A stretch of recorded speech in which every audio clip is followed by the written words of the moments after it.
James Bond Canada, what is going on? It is me and Murray here tonight, and we're going to be doing a No Time to Die finally review. Murray did the amazing review on our website, but we thought, all right, you guys have probably all seen the movie now. Well, Murray, I think it's time that James Bond Canada does a little bit of a review here, and we're excited to do this tonight. It's pretty late on the East Coast, but good on the West Coast, so it should be good for everybody. Yep.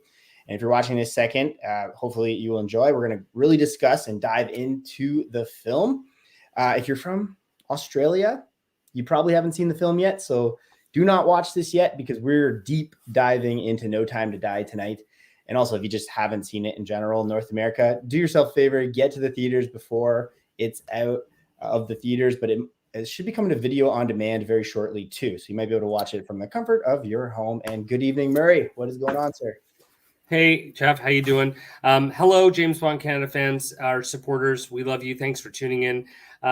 It's great to be live with everybody. And No Time to Die. It's about time we did something. As Jeff said, we were all pretty liquored up in London, but I managed to grab some great photographs and post our review, spoiler-free review, at 6 o'clock in the morning. In London after the premiere, and with only one spelling mistake. So I was pretty chuffed about that. You know, Cubby Broccoli says just get it out there and don't worry about it, what you got, right? So, and that's pretty much what we got with No Time to Die. EM Productions put out a pretty amazing film, and we're ready to talk about it tonight. Definitely controversial film for all the reasons if you've seen it. And this is a spoiler episode, so we can do whatever we want. Yeah, so we can totally delve into all the things we couldn't say before. Murray and I went to the royal premiere of the Bond film, No Time to Die. And on this YouTube channel, we do have a very successful video covering a little bit of the pre-talk before the movie started. And that video is just about to hit 200,000 views. And for our channel, that's absolutely amazing. So well done to any of the new subscribers that are following us right now. And yeah, that blew us away because we were having lunch in Duke's. I just posted the video, and then all of a sudden 200,000 views. We were trying forever to get to 1,007 subscribers on this channel, 1,007. And all of a sudden, and there was a reason behind that too, because we would have access to do some live streams, and we wanted to do more giveaways. And our target by like 20 people. I think by like one day, because Jeff did some amazing footage on the red carpet. If you're not familiar with Jeff, make sure you get over and follow his Insta and his account too. He's got amazing following in his real estate business, and he obviously is the king of JBC social media. So we applaud and thank Jeff for everything he does for us. And it was kind of amazing because the key was that people. I hope everyone's noticing the quality of this broadcast. Thank you, Morgan. Yeah. Hi, Morgan. Good evening. Yeah, you can see Morgan. So we've had some issues in the past, and mostly on my end from tech. We should ask the audience. How can you hear Murray okay? But basically, Q Branch came through, and thanks to your generous supporters from Mr. Butcher. They had a GoFundMe page and the whole bit. So and Murray has a computer and a phone. This was the thing, right? We wanted to get 1,007 followers because on YouTube you can go live from your phone after 1,000 followers. So our goal was to hit that before the premiere of No Time to Die. So as Jeff said, we were there, and strangely enough, Jeff and I were both at the premiere for Skyfall, which is now 10 years ago almost. Oh, God. And but we didn't know each other then. Like, we knew of each other. We didn't know each other then. So it's kind of cool that we both have the same sort of Bond experiences and yet get to talk about it from a different perspective because, we're both there, but we didn't know. So, hey, Shane, how you guys doing? So you have some shout-outs for us, Murray? I do. Some thank yous? Yeah, I mean, obviously the first, wrong page. There we go. Obviously the first people that we want to thank are our fans, our supporters, and our new subscribers. We, after Jeff posted our video, we got huge numbers, and we only missed our deadline by a day. So we're thrilled for that. And the main reason was because when people say now, who's James Bond? I'm James Bond. Ooh. You are looking at the brand new Nokia XR20. So this is my new tech, my This new is phone. huge. Murray has a new phone. He hadn't had You a don't new phone know. since Spectre. And people Jeff was change gonna. their He said he phones was gonna every throw my year. phone in the Thames, and I said I'd swim after it. So you guys got to check this out. I'll do the lock screen again because the lock screen is pretty cool. It's a photo that I took inside Royal Albert Hall, and obviously the spectacle of Royal Albert Hall is pretty great in itself. But they had the ceiling decorated with these sort of, I don't know, you'd call them sort of mushroom sort of, pillow lamps, and they all had 007 all over them. So I took the picture, I turned it upside down, and I have to take away some of these notifications for you guys to see it.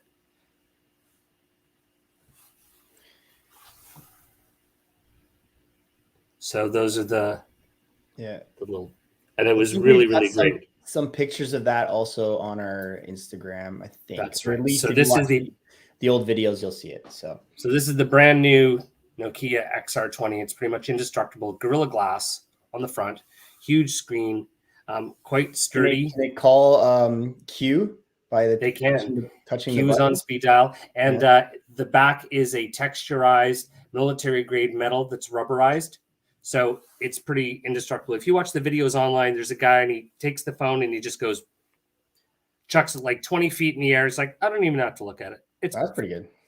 So that's the reason. So the first batch of people that we want to thank, obviously, our fans, our supporters, and our subscribers. Thank you so much. I want to thank Jeff personally because we had a lot of time to spend together in London, and we really, really enjoyed each other's company. We really got to spend some time together and learn a little bit more about each other outside of Bond.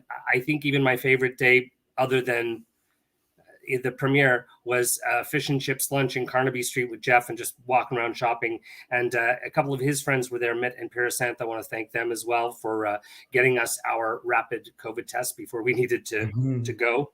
So a big thanks to 15 them. bottles of champagn after that. Exactly. So thank you to Jeff and to Mitt and Parasant for making my trip especially enjoyable. We want to give a big shout out to Universal Pictures and everyone at Allied Releasing for allowing us to do two things that we've never done. We were so excited. We sent 50 people to the Toronto premiere. And it was literally almost at the same time. Like, what these people have to understand is sometimes it's a premiere, but this was like a worldwide clock. This was a show that was 3:00 in the afternoon on the middle of a Tuesday. Like, you'd have to take your day off work. We had people come up from the States, and Allied and Universal hooked us up. So we were a screening partner for that screening in Toronto, and you were amongst the first in the world to see Spectre. So we want to thank Universal and Allied. In addition, for that, we got some amazing swag that we're actually going to give away. Amazing No Time to Die shave kit. And we've got a swag bag to give away later. I want to give a big shout out to the people at Trialto and Bollinger for their awesome stuff. This is a really cool Bollinger No Time to Die keychain in there. And I will I'll lift this up and you guys can walk with me through my living room and see the newest edition here. Beautiful No Time to Die Bollinger poster. So big shout out to Bollinger and Trialto. And also a huge shout out to the people at United Artists Releasing and MGM for sending us all the swag that we're going to give a great prize pack away later today. I think it's probably the biggest and best prize pack we've ever given away, wouldn't you say? And James McCann loves to give out stuff, so make sure you're following all our Instagram throughout the year. Like, even during the boring Bond years, we're still giving away stuff, so follow us. Yep. Yeah. No, it's and of course, I want to thank here in Vancouver, Aston Martin and Sentinel One for allowing us to attend the VIP premiere sponsored by Aston Martin here in Vancouver. We had a wonderful time, and we actually brought back from London one of the Royal Premiere programs that we gave away at their raffle. And I'm telling you, that was literally the hottest ticket item that was going around that day. And Jeff, you probably haven't seen this. I just got this. This just came. Nice, with man. my penchant for vinyl. I got the Nami one. I was going to get the double gold one, but with my penchant for vinyl, this Cool. this came. And I'd also like to thank the Bond community. The trip into London was amazing, and some special mentions to Peter Brooker and to Anders. I spent a lot of time with both of them, and it was just wonderful to see all the people from the Bond community, from Calvin to David, and spent some time with David Williams and Harris and Mark and Elliot. And so just want to thank all the other contributors and content creators in the Bond community for making the trip extra special. Murray, did you invite somebody into that? Are we getting hacked a little bit here? What is that? Can you? Hi, gentlemen. Man. I managed to break the firewall. I need a drink. We got a big James Bond Canada announcement. If you're live right now watching us, so we got some bombshell news. Welcome to the team. Thank you, gentlemen. Yeah, Aaron, thanks, Jeff. Thanks, joining Murray. James Bond Canada. Cheers. Cheers. So it's not Aaron just Jeff and Murray anymore. It's going to be Jeff, Murray, Aaron, or probably Murray. Jeff. We'll have to make like a couple name like Jefferman or something. Aaron was with us in London for the premiere. We spent a lot of time together, and Jeff and I made a decision. And you're right, hacked, totally. We're hacked. Yeah. Aaron's But hacked I gotta us. say, he's the money. So we would like to welcome Aaron Dishko to the James Bond Canada team, and now under the JBC umbrella. We're thrilled to have him join us, and it's just awesome to have you. So look for 007 Treasury, because soon you'll see that on our Instagram account. And the James Bond Canada. Look, now we have one person per letter, 3 letters. So James Bond Canada is no longer a duo, now a trio. I met Aaron in Washington at the Spy Museum George Lazenby event a couple of years ago. And then, always kept in contact. He was smart, kept sending me booze all the time. So when Royal Premiere was coming up, I was like, Aaron's like, how'd you get tickets? And I said, can you be on a plane? And he's like, are you kidding me? And I'm like, no, can you be on a plane? And he didn't believe me, but he flew to London and he attended the premiere with us. So we got to bond in London pretty good. And welcome, Aaron. So Aaron's out of Calgary, and why don't you take it away? Give yourself a little introduction. I see some Bond posters behind you.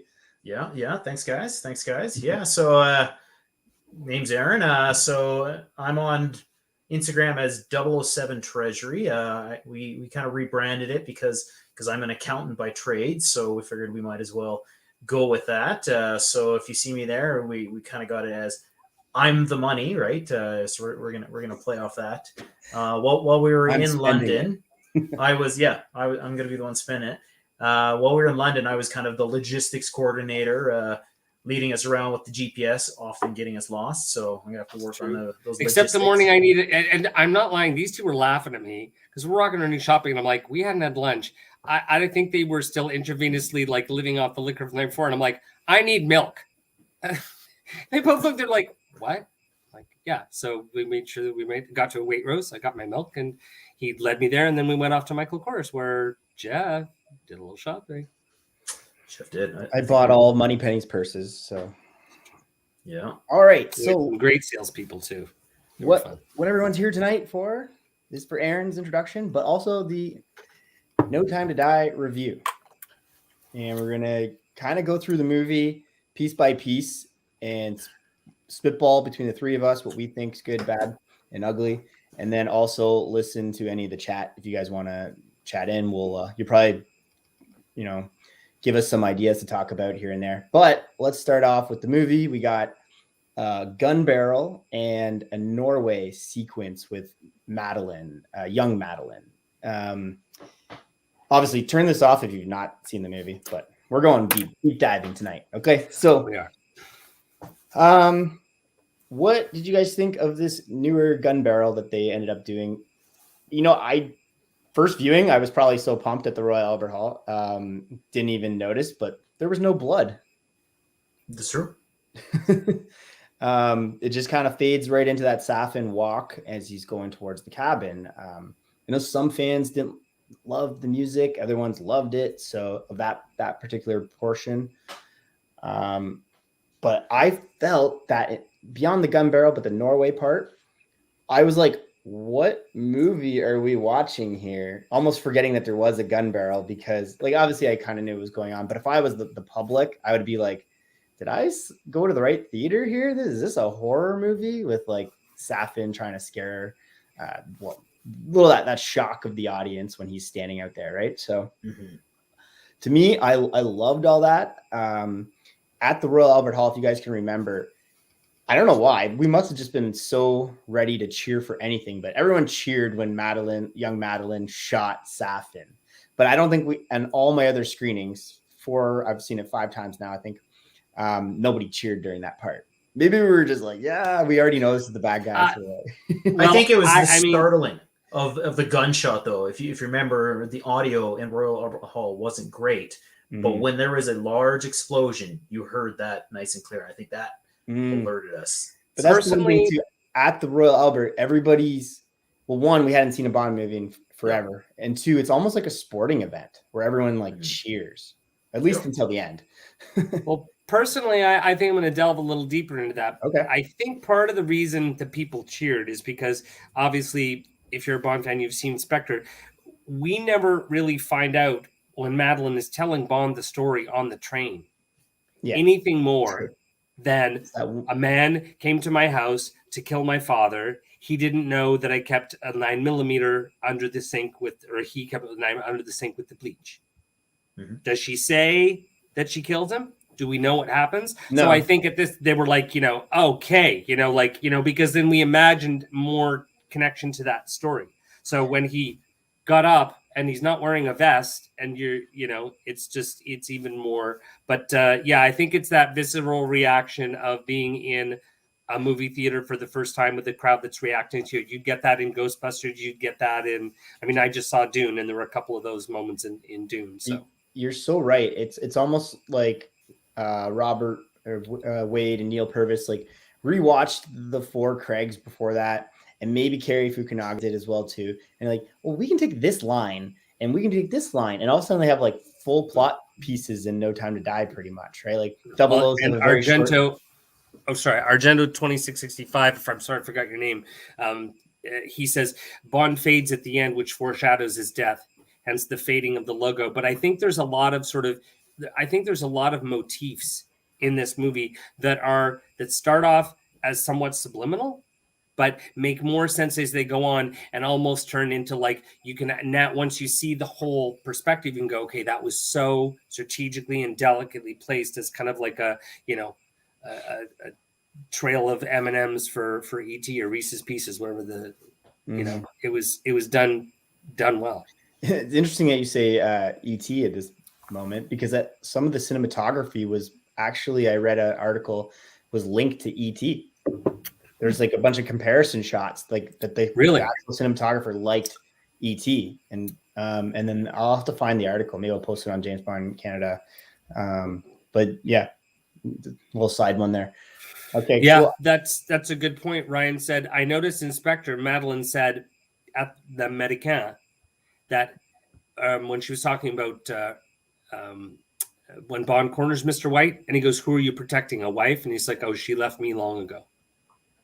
No, they took all those sentences exactly, Ryan, and made a pretty.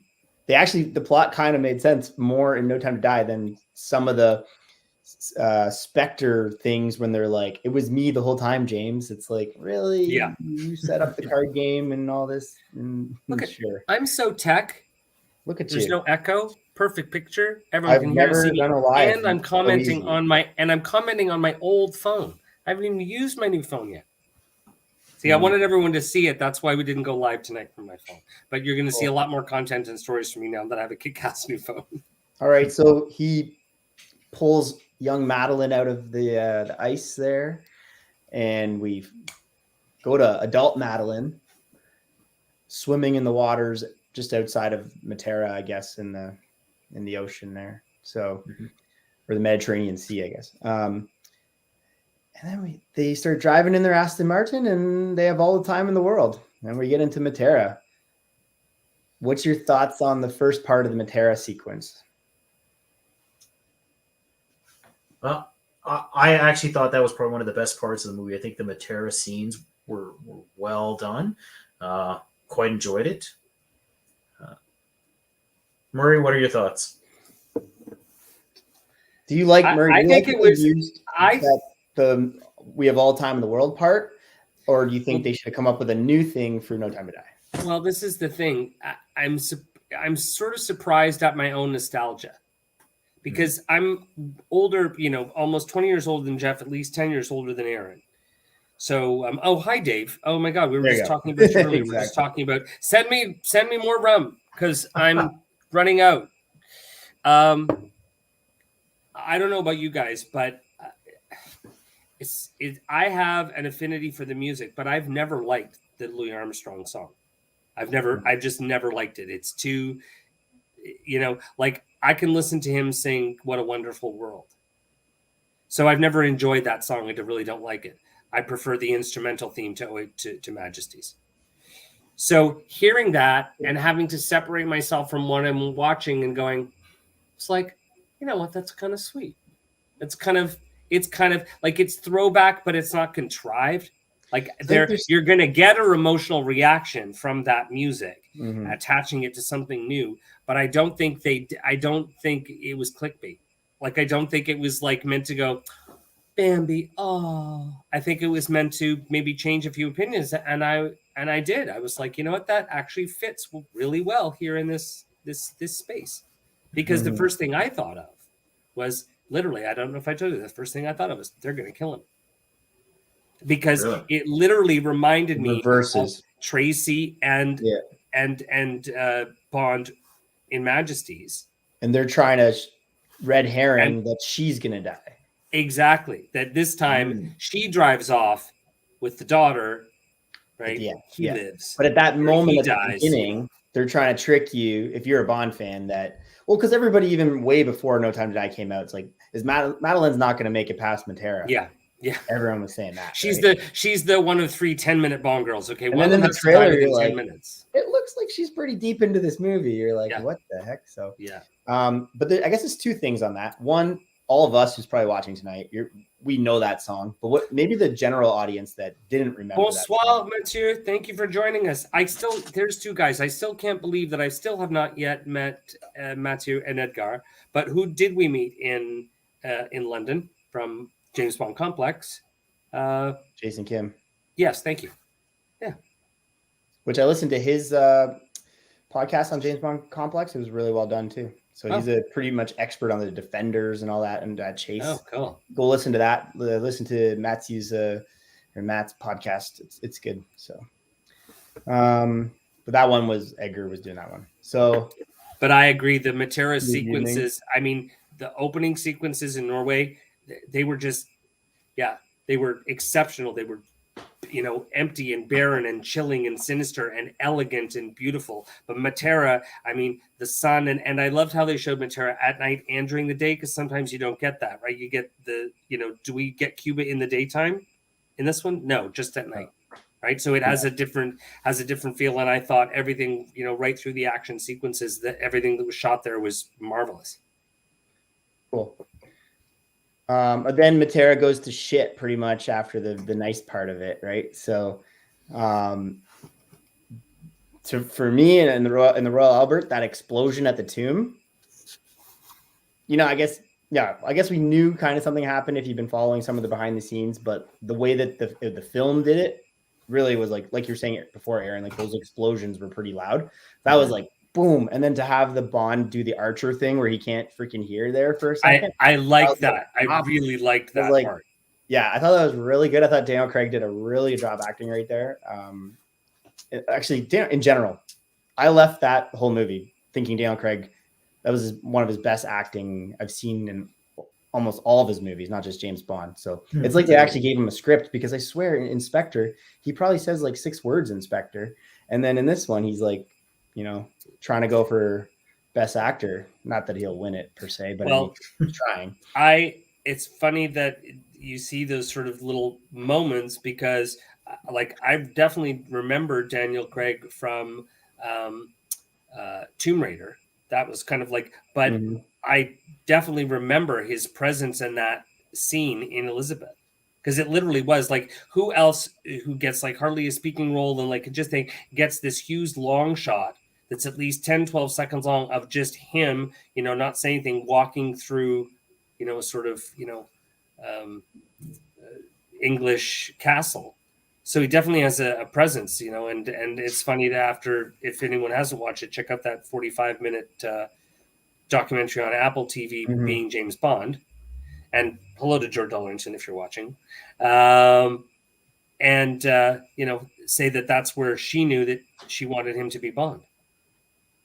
Okay, so then we get into the explosion happens. He's chasing. He jumps off the bridge, and the whole Aston Martin sequence right up to the train. What do you guys think of all that there? Beyond, oh, it's good. I thought it was awesome. I was absolutely. I was chomping at the bit. I was like a race car eating up the road. I couldn't wait. I was so enthralled, just engrossed and enthralled in all of it. So like like Tomorrow Never Dies in the garage, and it's fun, and it's like driving around in the car. But in the later Bond movies, they've done better to make the action sequence like you really care. Like, in what other movie have we seen him, like when James is in the car and Madeline's like got those tears in her eyes to like get him to like do anything, and he's lost? It's like, that's Cary Fukunaga right there. Like, just, I don't think I've ever seen something like that. And I think that minute, beyond the Norway stuff, you're like, this is a different Bond movie. This is insane, right? Like, he's like so lost at that moment because he thought he's trusting Madeline again at that minute. And then, that whole sequence, getting pelted by bullets. And then the fun thing spins around with the car and all that. And should he have arrested Madeline, or is that more of like an Ian Fleming thing to let her go, even though in reality he'd probably be fined and arrested by MI6 for not bringing in a potential suspect, a terrorist again, right? Or on Madeline. So like Cubby says, just but he was retired, so he doesn't yeah, I guess you're right. So true. That's funny though. So I guess that's why he's like, go. Paperwork I don't want to deal with. Yeah, paper. I don't want to talk to M. But in Skyfall, you're presumed dead, and you come back to MI6. You got to do all these tests to get back to 00 agent, and then in No Time to Die, it's just like, welcome back. You've been retired for 5 years. We need you back. No testing. No testing needed. Morgan says he loves the spinning DB5, and Charlie said he just, he was so quiet at the end of the interviews. But that seems pretty, I don't know. Right there, you knew, eh? Ooh. Yeah. And yeah, Dave, you ended up seeing it the same time we were seeing it. So that's literally like within, like because I actually was, I think we posted something and I had mentioned, I thought, it's almost the same because we were at the Royal Albert. It started late. I think it's probably started about like 8 o'clock, and Toronto and London is 5 hours. So we sat down to see it just when you did. So to see the real winners is George Lazenby and Anders for getting No Time to Die to be so linked to Honor Match Secret Service. Yeah. Well, I was incredibly surprised because I guess I'll have to reread or read. Jeff is still convinced that I haven't read all the Fleming books. I have, but it was like I was a kid. But I'll have to reread You Only Live Twice. Yeah. Because, the whole Garden of Death. And I thought, if that had been released like a year ago, there would have been so many people be like, oh, it's just a redo of You Only Live Twice.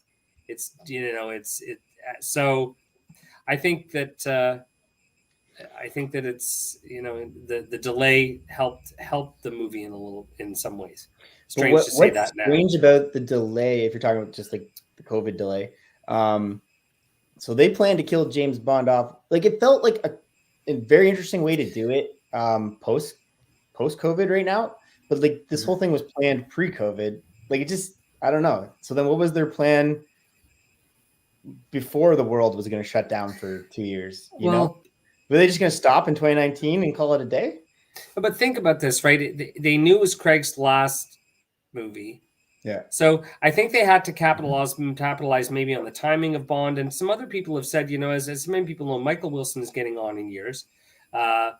And as everyone gets older, you maybe want to do less and enjoy more time with your family. And Barbara Broccoli made a very personal little speech at the premiere, talking about what a great producer and stepbrother and that's our video that went viral. That's right, team they are, and it just seemed like maybe they want to step back a little bit from the franchise, and that can then give someone new. So let's say more options and more control, because think about the timing of Bond, the COVID pandemic, everything.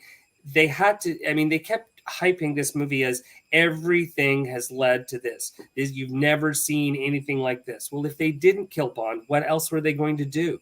Like, think about that. I'm literally asking you about what else could they have done that would have been as earth-shattering and have lived up to it? What? No. Well, exactly. And I'm sure at the very end we'll go over like all the post No Time to Die discussion. Absolutely. So we then get Billie Eilish and Daniel Kleinman's title there, and Billie Eilish's No Time to Die song, which you've all heard for 2 years now. So I don't know. Like I like the Billie Eilish song. Seeing it in the movie, I like the track a lot better than how I saw it in the movie. And personally, I even said it at the Royal Albert after. I didn't love Daniel Kleinman's titles. I'm sorry if you're watching, Daniel. I think you've done some better ones. There were some little things within there that I noticed, like that they're in the film, like the trident thing. Like when you're first watching, you don't really pick up on that. Second watching, third watching, you pick up on that. Obviously, it's a little bit of trident. Well, because Bond is the trident. Thing, and I think it's it's at the start. Oh, I see what you mean. It's at the start of OHMSS with the things, like, and then when his signal on QDAR is the trident. Yeah, but in there, there's like that Brit. We walked past it, Murray. I think it's Trafalgar, and he's got a trident. It's something to do with British. Like the James Bond Canada is going to be stupid on this, but British history should know this. Yeah, well, and at the start of OHMSS, when the flag starts to waver and the two girls sort of, the sort of Roman soldiers come down with the tridents, it's part of that too. But I think something with the Brits more linked to 007. But I don't know. I just thought like his Casino Royale one's amazing. Skyfall one was amazing. And Tony's has a good point. He's like, I nearly teared up when Billie Eilish started singing. And it is very, again, I'm glad that there's been time, because she's a very particular artist. Like, it's like Adele, right? When you hear an Adele song or you hear that sound, you know who it is. So I'm glad that she didn't get saturated and overplayed in heavy rotation with all of, if this had come out when, no, what was her first big, I'm a bad guy, right? Yeah. Upbeat, dun. So if that had come out back to back on two different radios, hearing both of those and seeing how it related to No Time to Die, it would have felt differently. I think people are enjoying it more because it has its own sort of spot now. It had time, because I remember when they announced that she was going to be singing the title song, I was disappointed because I did not like that song, Bad Guy, and most of her other tracks. So I was like, I was very leery. I was one of the ones outspoken. I was like, I do not like where this is going. I actually quite enjoyed the song. I think the gap between when they announced it to the movie allowed you to kind of forget some of her original work and really focus on that song in itself, which actually I thought was quite great. So Matt sees there was a pregnant belly haven't seen that in the I titles. thought So I when he noticed that gets too, but I thought it was something a little else. Like it's kind of like it's like sort of two graphics sort of move through each Mm. other at the same time, and one sort of melds onto the other. Because the other thing that struck me, if anyone who knows, like you maybe not see it, but it's kind of always a telltale sign to paparazzi and to people when a woman is pregnant, but she's still very, still early, is always holding her purse or her hands here, and that's what Madeline does as the train pulls away. So yeah, she put her hand on her stomach. I thought she's protecting the baby, but other people might think it was like heartbroke, like. Or I thought you were saying heartburn. Oh, I shouldn't have had that kebab. Oh, damn Matera pizza. Oh, I need the Gaviscon. Interesting discussion. Definitely need to re-dive into the title sequence there. Maybe I'd appreciate it more. But that's the thing. Like you're quickly watching. You're like, okay, do I read the titles? Like you just read who's like in the movie, or do you watch the sequence sometimes? So I'm Aaron, on both. You're such an official part of JBC now. Okay, you're now even up on the Instagram feed. Good for you, Jeff. Yeah, oh, guys, go. I want to show you. I want to show you. This is my hold up the rum. Other sort of little. Oh, exactly. And well, mine's in the cabinet, but yeah. So I finally put my little display cabinet together. Well, and I've got the and she did it. Aston Martin. I've got the Aston Martin Legos down in the bottom with the Corgi Aston Martin. And then I've got a bottle of Bollinger with some other Corgi items. And then the Belvedere vodka with the Jack and the Q mug. And then there's my rum up top. So that's a little new addition here to the headquarters of the JBC collection. One of these days, you guys will have to come out here and see the JBC collection. I was actually supposed to be there, and then I was abruptly changing my plans to go to London. Yeah. But what I was going to say, I should text him the same day, but not tell him. It'd be like, "Hey, Aaron, care to come to Vancouver?" Be like, gee, I've got a small scheduling conflict. May have to juggle a few things. Okay, and let's continue. So then we got Waldo, Professor Waldo there, the lab sequence right after the main title sequence in London there, where we see Primo again.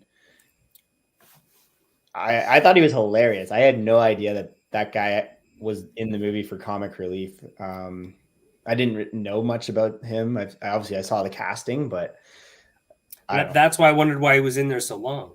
But it turns out he's not really the comic relief in this movie. There's a different character who's really the comic relief, because I thought it was going to be way more slapstick, and I enjoyed him. I enjoyed him until the moment he was killed. Which was hilarious. Yeah. It did, which was awesome. Now, the one, like, obviously there's some Dr. No type, and there was Dr. No references too in the main titles. Nobody even wrote in the chat here, the dots. But then, he's wearing the actual Dr. No kind of. Like, yeah, the nuclear suits were very Dr. No-esque, except they were a different color. That was my first sort of trope. On first viewing, and I don't know if this hit anybody else, but like some of the cold-blooded killing in this movie was like, you don't see it, but like Safin killing Madeline's mom, but just see the pillow feathers flying up. But that's cold-blooded kill right there. And then all the scientists getting cold-blooded killed, like off screen, but it's like, geez, we're going pretty violent in this movie. Like they don't even, try to fight back and then die. It's just like, no, we're just gonna kill you. Classic Bond novel, kind of more than most. I guess Tomorrow Never Dies. They're shooting all the sailors in the water and all that. But anyways, I thought that was a pretty slick filmed sequence. Like it was dark and you could still see all the characters. It was pretty cool. And then had no idea that was a magnet thing when you could see it in the trailers all the times. But David, you need to send me more rum because I think I'm having another. There you go. Don't drink all of it. You need to send me a bottle, bro. What'd you think, Aaron? Up. No, I agree. From the previews, the elevator shaft, I thought that was just explosives. That was a bomb. Yeah, it was just going to blow it up, and they were going to clear out all the evidence of them. It was like almost like Mission Impossible kind of funny moment where it's the magnets. Right? So. How cool was that magnet jump? That was sick. That was super awesome. I was like, okay, that's great. I kind of want to try that. Very Bond-esque. James Bond Canada. I mean, do you think that's all? Like, I mean, do you think any of that's real? That sequence, I would we think that's Pinewood? I obviously, right? So I mean, I suppose you probably maybe like if you had enough electromagnets, like I mean, I suppose you could probably make something like that work. It wasn't real at the bottom, but I mean, someone might have jumped down a shaft and landed on a mat or something like that. Yeah, or there actually was probably it's probably like a twisting belt. Yeah, so that it had a little like bounce, but it had enough bounce to look like it was stopped. And then they just CGI'd the line. CGI'd the rest. Yeah. Cool. Yeah. Gorbachev is always looking when people are getting shot. The creep gets off on it. Yeah, that's actually it's a strange how you know it's coming when he's on the boat, right? You know he's coming when and he's like a weirdo. How many questions? How many times? How many questions do you have to go? How did you know this? How did you know this? Shut up! Shut up! Shut up! Shut up! It's like that was great at first viewing. When you're like second viewing, you kind of already know what's going to happen there, but. I thought it was hilarious. And then he kicks the gun over him, and that's good. Yeah, a little bit over to your side, and then we'll get there. All right, so Jamaica me happy with my rum. While you guys talk about that, where's 007? Where's 007? Well, speaking of Jamaica, I'm good. While you guys chat here for a bit, I'm going to put together our. You're getting that Jamaican ganja going on? No. I'm putting together this package because, as everyone knows, we are going to give away probably our best prize package ever. Jeff got a big box of swag. Our newest JBC member, logistics, operations, and accounting, clever forensic accounting, got a big batch of swag. And so people in Alberta and Ontario, you can be maybe expecting little giveaways and little perks from JBC, but we've got a great package to give away, and I'm just going to prepare that stuff while you guys talk about Jamaica. Have you guys both of you been to Jamaica? I have. Yeah, I wrote some novels in 1953 at a house. Little house. I've been Laughing Waters. I went on the License to Kill 2009 cruise with Richard Skillman, and we went to Jamaica. So. But okay, so M's like, "Where's 007?" when Moneypenny's he asked Moneypenny, and we see Bond in his Spirit yacht, and we see Bond, not necessarily 007. And what'd you think of the home life? Now, a lot of for me, I love the quiet moments in Bond movies like this, and I thought No Time to Die did a really good. We kind of saw the pictures in the trailers. Obviously, they edited that one part where he's got that spear gun. He had the spear gun, but I think he would have walked to his house part of that area and then grabbed the pistol. And then they kind of got cut in the movie, but there's a couple shots on the behind the scenes. I thought it was pretty slick.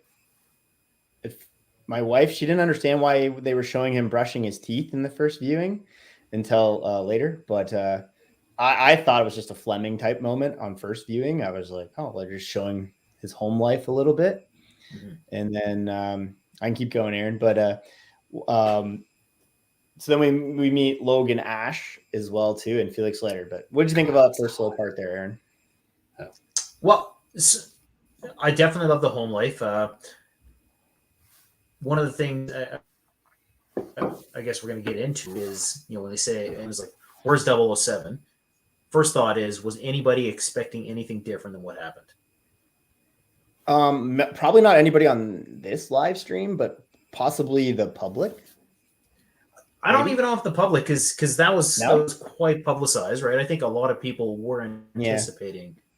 So they didn't trick you, Maybe you re-show this in 10 years to your son or daughter, and they're gonna be like, "What?" But yeah, I hear you on that. So then, I got a question. So they go to the nightclub. I've never seen this talked about yet, and please, anybody can talk or in the chat here. What game were they playing? With the coins for whose round it was or whatever, or just fun or never heard of that one before. 2, 3. It was like it felt like it was something out of Fleming, like The rock paper coins? scissors of Yeah, in the it was just it's an even odd number. but why? Oh, yeah. Okay, now I know what you're talking about. But like it felt like a Fleming moment, like in the beginning of You Only Live Twice when they're playing rock paper scissors, and he's going over the odds and what you would do, and Bond's like trying to beat Tanaka, and to me that's where Purvis and Wade would have came up with that, but I didn't really understand what the game was. I've never heard of it, but it went by so fast nobody asked a question about it, I guess. So nobody seems to be typing in here, so unless somebody's typing the whole rules out right now of that game. But Morgan says he's seen it 4 times. So then we Nami's in the club, right? Yeah. And she's like she starts saying hello or whatever she says her, and that her whole talk when she's like the thing and or like the sunken shit or old Rex and whatever, so Fleming, if everybody's not noticed that before. Like that's how Fleming writes his characters in The novels, yes, right? they're broken down that way. The American gangsters are written like the way you would hear it. So like a radio drama would be great, but that's such a Purvis and Wade thing too, that they made Nami talk like an Islander, which was I thought was so cool for us, the fans, but the public was just probably like, whatever. So, and then I didn't even know why Primo was in the club, and I'm like, but Bond, you should be still Bond, and you knew who Primo was from Matera, and you didn't really pick up that he was in the club. I guess he's just so oblivious that he's retired now. He just goes to the bar and puts his back to Primo. Everyone's been to a bar before, and if you're going to get in a fight with somebody, you probably don't want your back to somebody at the bar, right? But anyways, I don't know what anyone's thoughts are on that. So let's see here. Craig's dad had a played a guessing game there, and it was Daniel's idea. Oh, Craig's dad had a pub and played that guessing game there when Daniel was a child. It was Daniel's idea. I need to save that. Well, we'll have a copy of this. So that's amazing. That's so cool. Speaking in nightclub, I love Craig's facial expressions when Logan Ash speaks. So what do we think of Logan Ash? Craig's Bond wasn't buying Logan Ash's BS. He could smell a rat and ash. I think he was like a red herring. He was a fan. He was fangirling. Logan Ash was fangirling. Wasn't he an American Daniel Craig-ish? A young American Daniel Craig-ish? Of course he is. Like who's the blonde? Because like when Bond was in Casino Royale, it was always like he's the exact same character as I don't forget the name of it of what's his face? Rowan Atkinson in Never Say Never Again. Oh, sorry. I talk about he plays that silly like is it? Yeah, it is. Yeah, I guess it is. Never Say Never Again. That's strange. Okay. I remember that. That's relevant, but yeah. Like Nigel Smallfawcet. Yeah, whatever. No. I'm thinking he's like looks like Daniel Craig, but he's American and he's of course. Yeah. And he says Bond says, "Who's the blonde?" Which is just a joke because everybody was like, "Who's the blonde playing Bond?" or Bond not.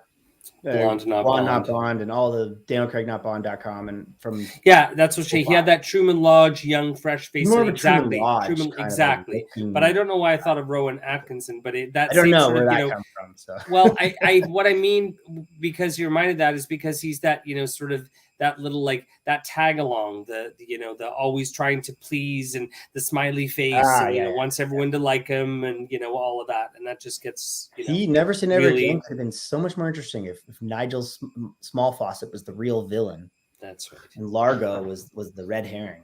That's right. They only write that in the later Bond films. Alrighty, cool. So then my favorite, I'll say this right here, sequence of the film is the Cuba sequence. Like for fun. Like, I mean, like Ana de Armas, come on. I don't think anyone in the comments is going to say a goddamn thing about her. How the heck, like how many other Bond movies, like did Madonna blow it out of the water as Verity? No. But like she gets what? 11 minutes, 10, 15, top 15 tops minutes of screen time, and everyone's talking about Anna de Armas when they left the theater. That whole fighting sequence and all that, thought it was choreographed like fantastic, like especially when she like shoots the last guy like through her legs, like while she's on the ground. Props to the stunt department there for sure. Mm-hmm. And then you get to see. No, I love how she started off as her bubbly personality. Like, I've had my 3 weeks of training.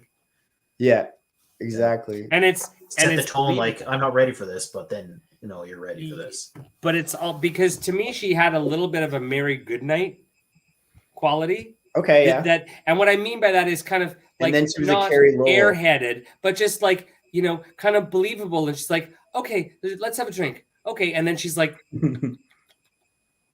Like she would do that. And even that scene at the end that's totally gratuitous before they go off and and get Orchov or whatever, right? They take the time to each have a shot and have a drink. Well, you just wouldn't do that. Like, I mean, you wouldn't. He's so you're in the middle of a battle, this is like a serious thing, and they've set the tone. Guys, come on, let's if this was true, you could maybe have the drink before, but no. So but what I'm saying is it was so well done, I totally didn't mind it. I bought it. It was like the scene in Spectre where he falls down the building with the lampshade and lands on the couch. Yeah. See, like you're saying, how it's so, I like the Casino Royale James Bond, Daniel Craig James Bond wouldn't do that, right? I don't give a damn. I'm here for business. He must just, but like the way he fought in that sequence, it's half Roger Moore, but he's so confident, right? Like it was totally Archer. Like he's got the weapon, he just walks out. He's like, blah, blah, blah, blah, blah, blah. Like, sure, James. Like, but it was fun, right? It was, I don't know. It was old Hollywood, I guess, kind of British film. Yeah, I mean, Ryan says that I've always been against a Bond spinoff, but I think Paloma is the first character I'd really like to see in a spinoff movie. Well, 100%. I mean, now come on, now let me. Jinx? This has to be something to do with how this woman looks. Am I not correct here, guys? Murray, we don't even notice. What was she wearing? What you mean? What wasn't she? What wasn't she? Here's the biggest question. That's a lovely little thing you're not wearing, Anna. No, how did that? I mean, if that slit goes any higher, she could floss her teeth with it, and if the neckline plunged anymore, they would meet in the middle. If you guys recall from the premiere night, she was wearing a very similar dress, and she did not stay in it. Well, that's what you said. What did I think of? Or what after party did you go to? Guy? What blonde guy? What's his name? Logan Ash. Yeah, he said, "What do you think of Logan Ash?" I think Logan Ash is hot, and I wish they would have had at least one scene where he was coming out of a steam room or got like his shirt torn off in a battle or something. I mean, that wouldn't hurt. Mm-hmm. Alrighty. So now, do you guys feel? Go ahead. Thumbs up. Do you guys feel different about the movie and the scenes as you experienced them at the premiere? As we said, we all went. I mean, was that premiere experience different from now seeing it like the third or the fourth time in just like your local theater? For sure. Yeah, it's different. First time, it's shock value. Second, third time, it's more like. But that you're right, Shane. Yeah. That's why she didn't have the double-sided tape. That's why she popped out, because there's that picture of her coming out of the car and coming out of the dress. We didn't post that on James Bond Canada? I'm sure you guys did. No, I wouldn't. No. I'd say buy a bra, lady. Alrighty. So then my first shocker in the premiere is the death of Felix. Yes. I was like, they just killed Leiter? Like, really? So, okay, let's get into this. Previous Leiter in the movies, trying to think of the good word there, gets his leg bitten off by a shark. James Bond goes on massive revenges, like quits the service. This time, he gets shot in the gut, falls down. We all know what kind of happens, and I guess we won't fast forward too far to London, but he's just like, Felix Leiter's dead. How do you like that? But in previous movies, he fights to the death over Leiter's. Like, obviously he gets to take out Logan Ash later, but the whole way like License to Kill is written is like he's out for revenge, right, on Leiter. So it's kind of different when this Leiter dies, So, Well, I mean, personally, my feeling on that scene was that it's like Bond is slowly cracking at M's veneer in this movie, and at the end of the movie, you see the M's veneer crack as much as M's veneer can crack. I mean, think if Bernard Lee had still been, alive, the sort of disdain with which he always treated Bond. So I think that was the sort of first crack in the armor, was that he's got a vested things, like he just blows off anyone just as freely, even in Inspector, where he's like, look, nothing wrong with saying you've missed a step, get out of this clean, like, just it's a young man's game, just get out. So I think that first one, it's like, yeah, well, don't talk about Felix, but can't talk bad about Felix anymore because he's dead. I think it sobers them a little bit, and I think that allows the character of Bond to then crack the veneer of what do you mean you let Madeline see Blofeld? What do you mean you kept Heracles going? The desk has definitely gotten smaller, and he's got a couple of more cracks in at him, and so I think that it adds legitimacy to the plot that says, Bond's gone and left, and he is happy he left, and even though he's not with Madeline more, he doesn't want to come back. But this is your mess, and I'm back because of what you did. And then the tables turn later. I don't think without Felix dying, I don't think the plot of, Bond going at M like that, and then the sort of tongue-in-cheek moments between Nomi and M and Moneypenny and Bond, I don't think it would have worked as well, because it had some gravitas to it. Like it kind of opened it up. No, I hear you, but like that Daniel Craig's Bond just never got along with Mallory, right? Like, kind of.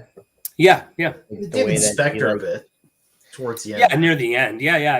But yeah, different than, like you were saying, Bernard Lee. Like, just anyway, it's the way that they filmed these movies. But he kind of always was obviously like that. Mallory, I guess, like at the end of Skyfall, he's like, "You ready to get back to work, 007?" Presumably there was a bunch of missions in between there, maybe, but these ones, the ones that we saw, they didn't really get along that much. But all right, cool. So that's when Bond's coming. Okay, we're gonna take a break on going through the sequences. Hans Zimmer's score of the entire film. I don't know how many times you guys have had a chance to listen to it. Boom, Murray's got There he is. And I haven't even actually. A lot of people have been listening to it. At first, believe it or not, I don't even have a turntable. I've got so much vinyl. Classic Bond fan. It's like you have a ton of vinyl and no table. no turntable. Again, need versus want. One thing at a time, fellas. You got the laptop and you got a new phone. He's got a laptop and a phone. We're happy. Now you got to go backwards and get the old tech. Exactly. And I used to have one. In any case, the only time I've listened to this was at the movie. I haven't listened to any of this. I've not played them on iTunes or downloaded. Or just go for a walk, whatever. Listen to the. And you know what? If for anyone who has a penchant for vinyl, this is really great. And also available is the double disc. I believe that's gold. It's quite beautiful. I've seen it online too. You guys have seen that one? Yeah. Yeah. Yes. So would you guys just download Spotify, or did you actually buy? No, I bought. Do you guys do iTunes. that? Do you buy actual? I do have it, yeah, but it only came this week. But I bought it on iTunes the moment it was available, like on pre-order. But yeah, I thought, well, obviously it was so cool to listen to Hans Zimmer's interviews of how much he actually was a Bond fan and how much he liked John Barry, and a lot of the other artists, composers as well. Because, when the first casting came for Hans Zimmer, at first I thought like, oh, okay, cool. It's just another high profile person getting shoved in here and going to do whatever the hell they want. But man, when we had, whatever you think about it, but we have all time in the world. It's like, okay, well, the guy understands like what's going on in the world of Bond. And then those Honor Magic Secret Service kind of when Bond's back here in London, that going, that was giving me goosebumps at the premiere, right? Like I was like, they actually put that in, just crazy. And then I thought, there were some songs near the end. Let me pull them up roughly, but some of them dragged, I thought, but some of them are fantastic. Like Cuba Chase, I love Cuba Chase for some reason, especially that like the Latin part. I love that part.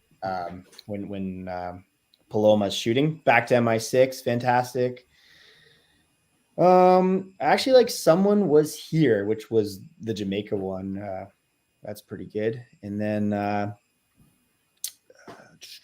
Opening the Doors is pretty fantastic at the end too. Some of these other ones I thought were like The Factory and I'll Be Right Back, kind of slow on second, but they work for the film versus like in your iTunes headphones. But since I've been working from home for the past year and a half, you've been listening. I haven't had much time for my commute and my listening, okay. So I've actually missed out on that. You haven't listened? I haven't listened to it yet. Oh geez, I had it on pre-order, and it when I flew from Heathrow back to Toronto, and then I was waiting for my London, Ontario flight, it all like preloaded like while I was in Pearson, and then I was like at the bar buying James Bond NFTs, listening to the listening to it.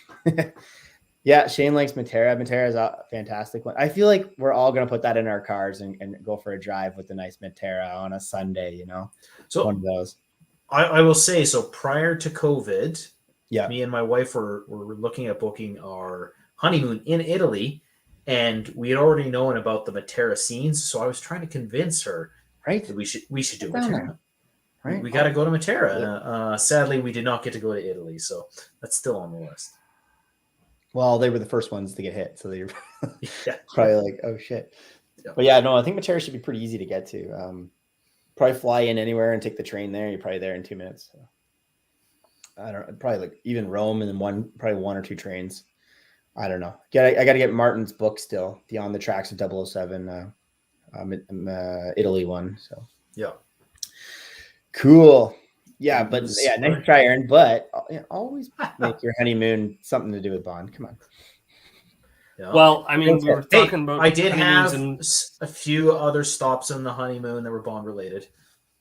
GoldenEye. Yeah. And you may be. I don't know. Are we? Everyone knows that I am not married. Jeff and Aaron both, however, are. Not together. We're not married to each other, though. Clarify, yes. Thank God. Thank God for the small things in life. But yes, both Jeff and Aaron were thinking about their families right now because obviously the holidays are coming up, and I'm not sure, but I think there's both family news on both ends. Is there not, fellas? I haven't told people yet. Oh. No, I'm kidding. No, I already have my next 007 onesie, and now that we know how the movie plays out, it doesn't matter if it's a boy or girl. My child is ready for the next 007. Very good. Now, is the child going to get? So, first of all, congratulations. Is the child going to get a Bond character name, Aaron? Don't do it. Because there's some great names out there. There are some great names out there from. And it's not like we're, down to like, it's not like Bella from, the Twilight series. You've got, there's a lot of great names. Paula. Don't do it. Sorry. You've got a kid that's named after a Bond character. Yeah. So, yeah. But wasn't thinking that. Technically, the full name isn't. So. Yeah, that's true. Well, is it Maxwell or is it Maximilian? Maxwell. Okay.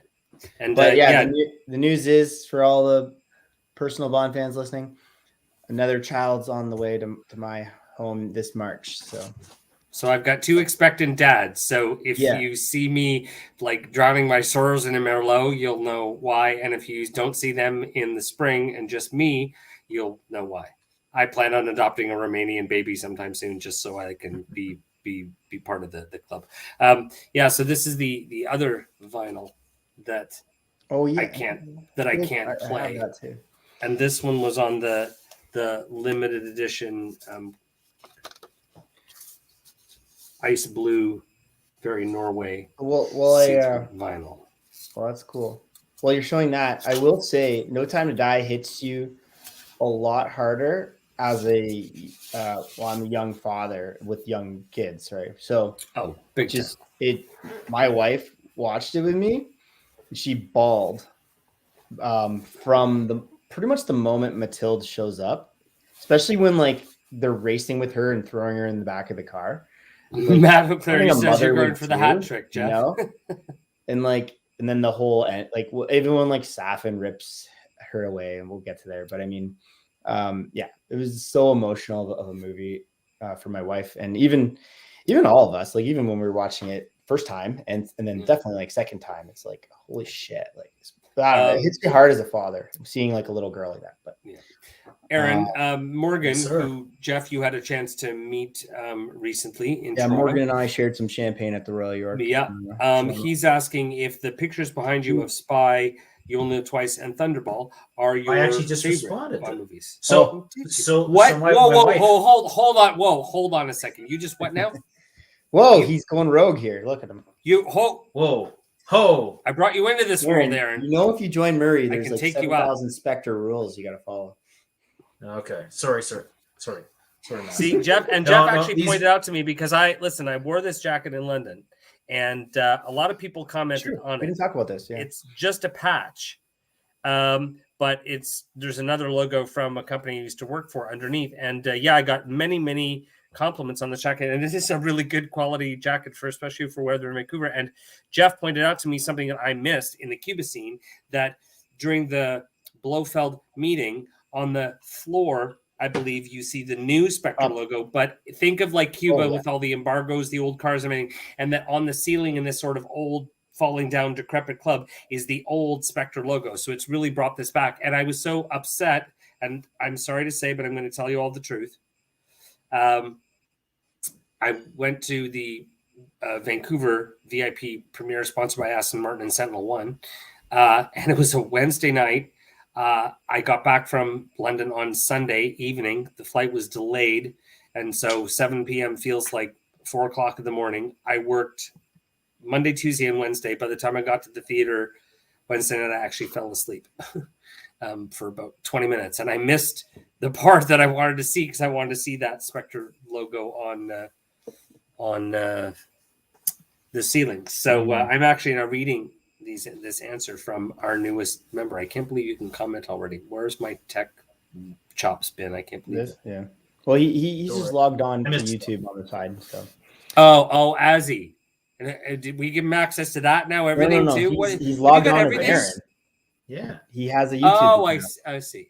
Yeah, sure. Yeah, no, and don't worry, I misspelled. I realize that now. We're gonna change your name to Blofeld, Murray. You're still in control. You know, you got your eyes on Aaron. You know, that's right. All right. What do you think of the MI6 crew in this film? M, Q, Moneypenny, and Nami. I love the fact that they threw in some awesome sort of whips. I just found the gags this time, like the tongue-in-cheek humor, because I think they had a little sprinkle of all the Bonds in here. A little Connery, a little Moore, a little, George, a little Timothy, even a soupçon of Pierce Brosnan. It just I love the fact that they're throwing it back, and it's not a trope. You know what I mean? Like it's not like watching Spectre and seeing Hildebrand. Right. Like that's just a plant. We know that, right? Aaron, don't you think so? Wow. We brought Aaron on. So these ones, right? I think he is frozen. No, he can't be. Is he teasing? Coming up, bro. Oh God. Okay, so now he's the one with the tech problems. Okay, literally, because I was like, okay, what the hell did I say? Like, you look like I just peed on your leg or something? I was like, what the hell? Man. Like, don't you think? I'm like, so Ryan thinks that the middle kind of is starting to drag a bit, like kind of like then they kind of let's see, like they there's the map. Okay, I get with the dragon part, like, because then after the MI6 crew kind of stuff, that Madeline and Safin, I think that's like when the audience is gonna go to the bathroom kind of thing and like skip it, and it's like you gotta really listen to Rami Malek, and you're like, what is he saying? Where did he get that hair? Did that hair come from her office or from when she was a kid? Yeah, no, from The Office. See, I missed that the first time too. Did you pick it up off the freaking ground? No. Didn't I missed that the first time too? He opens the Kleenex or his handkerchief, and he closes it, and I thought he was just closing a handkerchief. No, he's taken a piece of her hair that he's obviously found in the office, and that's what he puts in the handkerchief. I missed that the first time too. But the crew, like the that was for the DNA later, and he's been playing with it in his pocket for like 20 years. Who knows? I don't know. But I mean, I love the fact that the throwbacks that they did, you know, like when, you know, it's like when he's like, I've got a cat and a mortgage, and, you know, well, then for the sake of your cat. And then he says, you know, they come with fur now. And also, I love the fact that that Ben Whishaw is gay in real life, and they actually brought him out in this movie. I think it's a positive step forward to the LGBT finally plus community. So, but I loved all of them. I mean, I think Moneypenny and Murray, Valerie, and I think they were great. Can you name all is gay the right word? James Bond characters? Well, we talked about this the other day. I went with Rosa Klebb on the spot, right? Rosa Klebb, right? Pussy Galore, Mr. Winton, Mr. Kidd, and then there was one more that you told me about that I'm going to forget again. You're forgetting it right now. You just said it. The one you're talking about. I am. Q. Oh, and Q. Yeah, there you go. So you were talking about the dragon. So we were going to do this at the end, but I've got all this stuff sitting out here. So I want to tell everyone, I'm going to post this again on our Instagram account, or actually maybe Aaron will. And actually check the feed. Check the feed, boys. You're actually like official and everything. I did.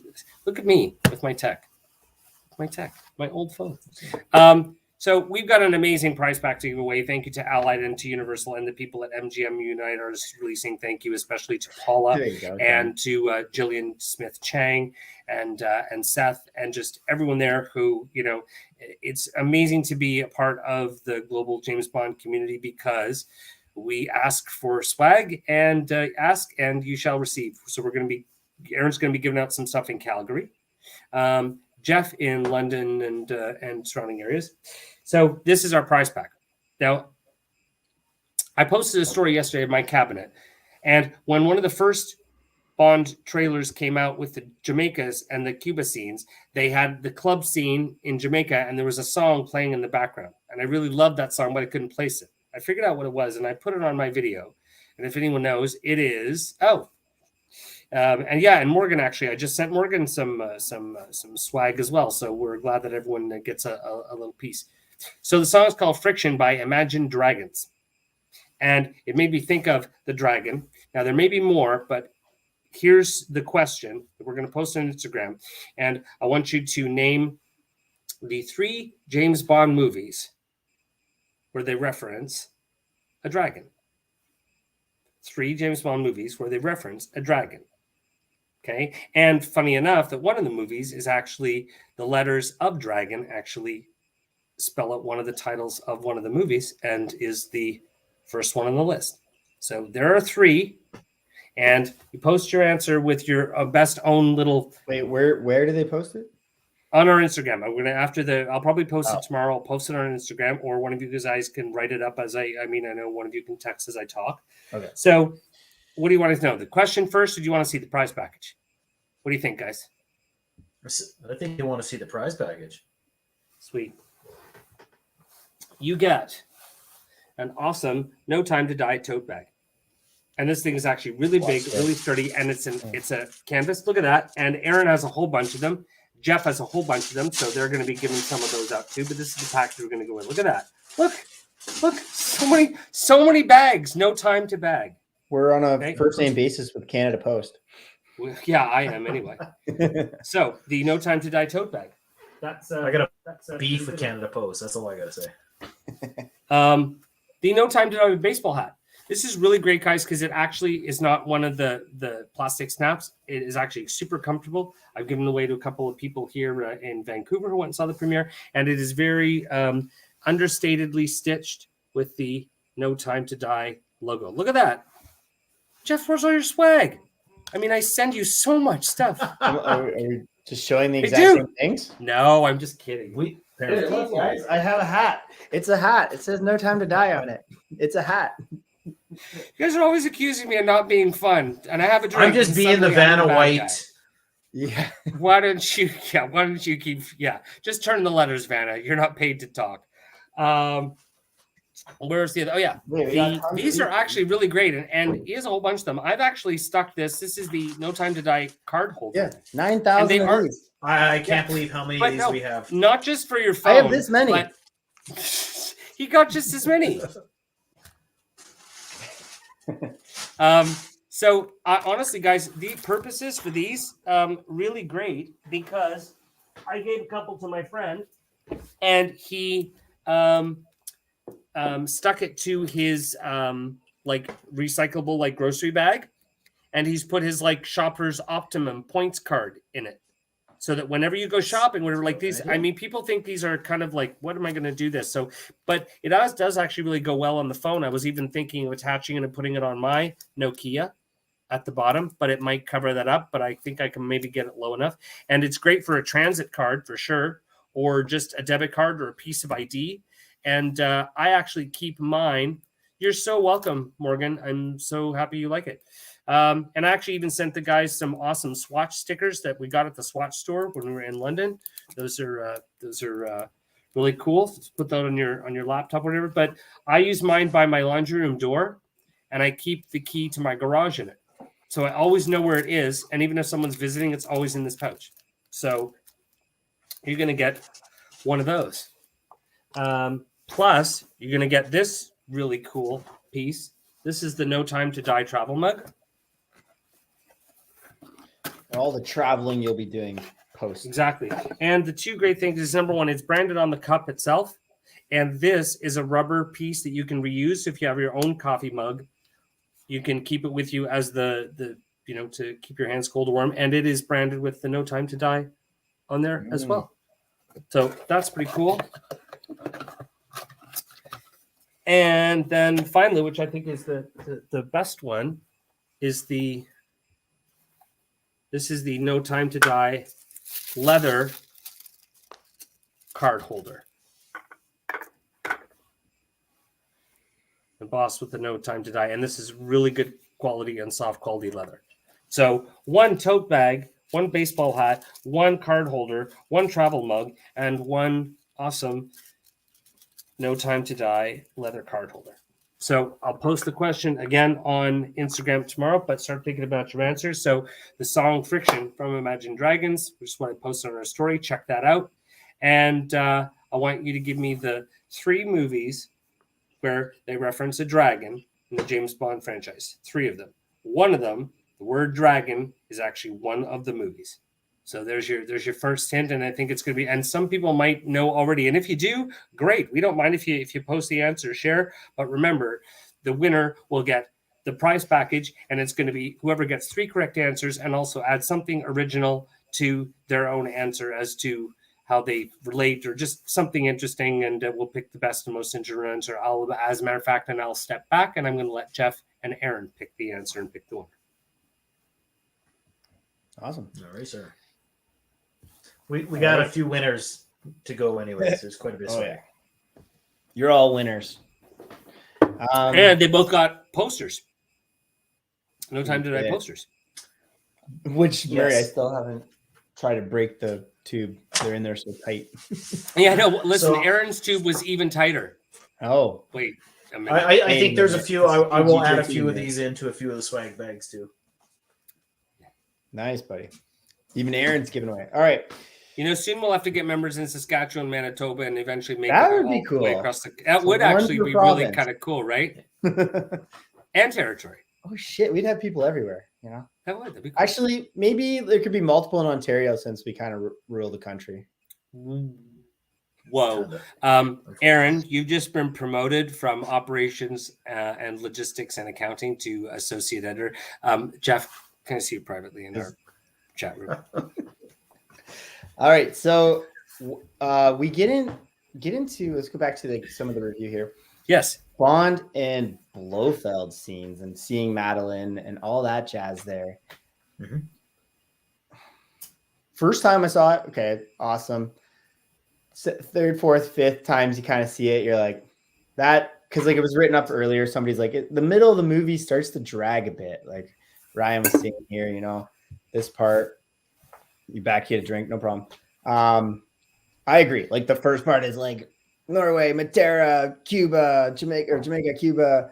Then we get back to London, and then it's like, let's go interrogate Blofeld. And it's like, did they have Christoph Waltz for like 1 day or something, or 2 days, and wanted to do that scene?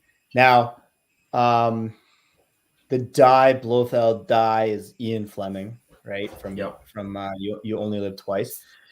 But does the audience know that? And is that such an amazing Fleming line that had to be in this film? And like, geez, like is Bond like impervious to getting arrested by the MI6? Like he just strangles like people, and Tanner's like, you shouldn't be doing that. And he's like, yeah, dude, I know, but I'm crazy right now. And and anyways, like it was an interesting sequence that they wrote for all that stuff, which got Eon kills Blofeld. It was just to tie everything together, but I don't think for the overall movie it was good for the overall plot.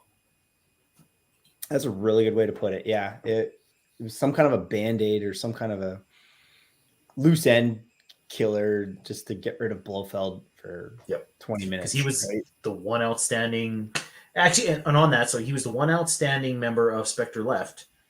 But let's talk about this. Yeah.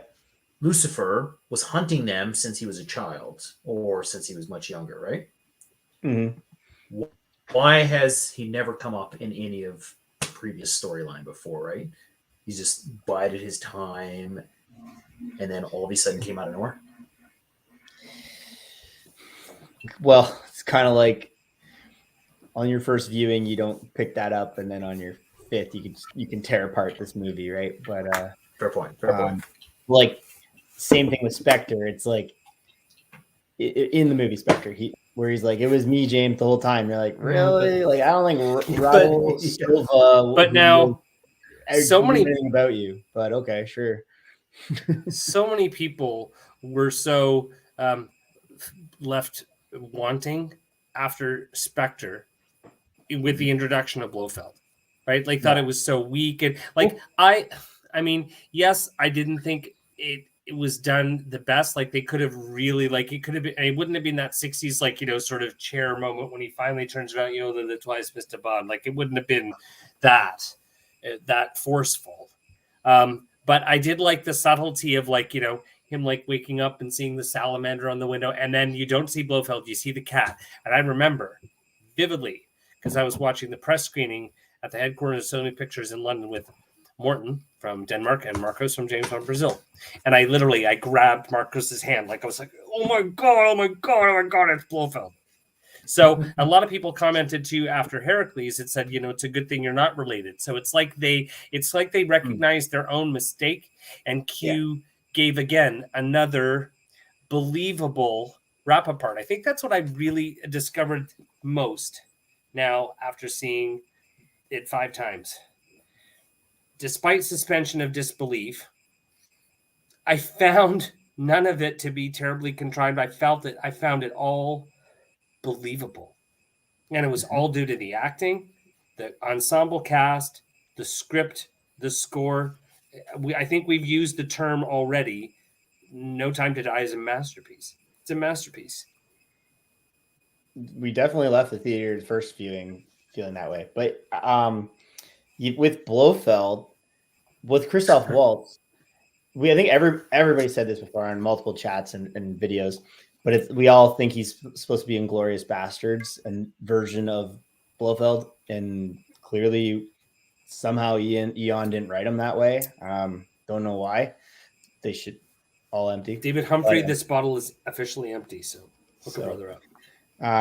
But yeah, it's just kind of a Christoph Waltz waste, kind of the same way I think Remy Malek was not the greatest in this movie. Later on, we'll chat about him. I think he's kind of falls under the Christoph Waltz kind of a wasted. But Aaron, do you think the scene was weak, or did you think the reintroduction of the character was weak? Because what I mean is, like, again, you guys would agree, right, that so many people didn't like the foster brother connection and the weak introduction of him in Spectre. What's your take on that? On the previous, maybe we'll leave that No. out. Like, do you think that the character was weak or the scene was weak? I think the scene was weak. Like, as I was saying, I think it wasn't really necessary for the overall plot of the movie. I think it helped stitch some of the overall era of Craig together, to bring him to an end and stuff. And beyond him going to him to find out who this mysterious enemy is, there wasn't really any need for that scene in my mind. See Pierce Sanson in the chat here. He is. Yeah. Hi, buddy. So Pierce came to the premiere with us, all of us here, and we had multiple dinners. In it. So in it, yeah, all the British slang. We Sorry for losing your umbrella. I love how occasionally Aaron's frozen right here like a twinge in the sound, and I'm like, oh my god, it's so not me this time. I love this. So now Calgary. I can imagine what you went through. Tell Aaron about password. Tell him. All right. Yeah. So most people are just saying Safin weak, Blofeld weak kind of thing. Yeah. Actually, this is interesting. Like, hate the Blofeld death. It's like Batman accidentally running over Joker with a Batmobile. But it's so funny. Like, for some reason in the Craig era, even when like Spectre was announced, like they think Blofeld is Joker, like Bond's arch nemesis. Like, that wasn't ever the case per se. Like, Spectre was evil, I guess, in the Connery films, but like in the Fleming novels, it only came later, and it wasn't like he was like so out to get Bond. But anyways, Pierce said, Jeff has swag for you. Hat, poster. Morgan met Pierce too, but yeah. Oh, did he? Oh, cool. Hey, I don't know if Pierce wants it, but I got a hats for you, buddy. He'd come to London next week, so hats. Posters, tote bags. Pierce's just gonna want to drink the rum. You guys didn't even show what you got just for you. Out of the power bar. You got the charger. This is the No Time to Die review about the swag I got. Yeah, apparently. Wow, I think you guys should be more open and honest with your feelings and not hold so much inside. We just love Murray because he sent us all this stuff. He's the greatest. Oh my god, that's right. No, but because when I showed them the shade bag, I was like, well, I got that one. That was for me. It was the only one. Do you think are we moving on to the next one? Yeah, sure. So from after Blofeld Blofeld die, they go out to Norway. And well, because he knows that Madeline's going home, right? So he clearly would have talked about that in Matera or some version of Inspector and understood that was a thing and found her because he's James Bond. And then we get a little bit of a surprise. You know? Yeah. Well, actually, that was some of the interesting acting in the film there too, when Craig is probably rivaling some of the Vesper lines he's ever had. Or James Bond's lines to Vesper with saying to Madeline, like, my only regret is the day I put you on the train, right? So. And then rather than making it either Disney-esque and really fluffy and saccharine, or trying to get some real like emotional, 12 Years a Slave, kind of like heavy, bless you. He kind of plays the fool, and she plays your worst quality, your best quality, my timing, ha ha ha. I thought it was funny on my sense of humor, lighter laugh, and then she's like, don't. It's just it's believable, and that's what strikes me so much. Absolutely. Because every other Bond movie, even Craig's Bond movie, like Casino Royale, I have to admit, was pretty true to life. Mm-hmm. Quantum, maybe, but water and the desert, kind of not. Skyfall, yes, it also felt very visceral and very timely, right? Spectre, not so much. Yeah. But that's why I don't think that, because as many people saw Spectre being a wrap up of a lot of loose ends and the inequalities and inconsistencies in the franchise since Craig took over, right? They saw that as a wrapping up everything with a bow, like the Chiffre and Mr. White and Green and Javier Bardem, Silva, all Spectre, right? They're like, cool. I liked it. I liked Spectre. But this was much more believable. Good actors got a chance to act in this film as an ensemble, and no one seemed to take away from the main protagonist, which is always what we sort of care about most. Like, we care about Bond the most. And suddenly I felt that I wasn't really so concerned about this. I mean, we talked about this, I think, Jeff, 2 years ago. We knew that this was going to be a Daniel Craig movie. Was this going to be a James Bond movie? This was an absolute quintessential masterpiece of James Bond movie making that I'd never thought they would actually be able to recapture since the glory days of the Cold War and the 64, 65, run of Connery, because they never managed. I mean, they came close in Moore and sort of swung by it in Brosnan and Dalton. But I don't think they even managed to get that in the Moore series, right? And that was a long time, 73 to 80, or 71 to, or 73 to 85, right? They could have found one movie that was really, probably for as only is the closest. Wouldn't you say that it's like the most believable? And I never thought that in this modern age with movies like that, I never thought I would go, holy crap, everything about that movie was believable. And it wasn't because of, like the action sequences and the crazy kind of effects that we expect with Bummy. Is because that motorcycle jump was real. Like, that was a real stunt. And that's what we always loved about watching the Bond movies, is even the escapism and the stunts are real. This movie stands on its merits of the script, the ensemble cast, and an absolute, literally the epitome of working towards a common goal to make the best possible farewell for Craig that they could. Fantastic. Yeah. Again, we probably all left the Royal Albert being like, I can't believe they allowed. Thank you, Mathieu. This movie to happen, right? Like, gave Craig all that great acting scenes that he can do. Because again, I was saying earlier in the live here, they didn't. Inspector, he barely said anything, I thought, really. And this one, he got to talk. He got to, like, really show his acting. Like, I don't know, probably better than him in Knives Out, and better than him in Layer Cake, and better than him all his Bond films. So, absolutely, yeah, incredible.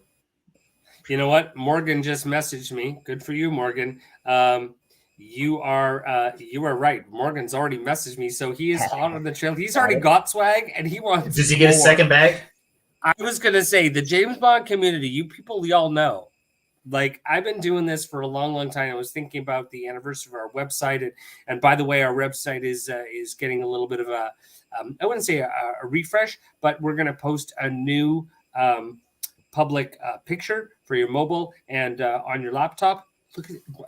Why is it that every time I talk, the two of them seem to somehow need to, like, finish off the pure liquor that's in the bottom of their glass? That's why effect on. Because we are taking the opportunity to drink while we're not talking.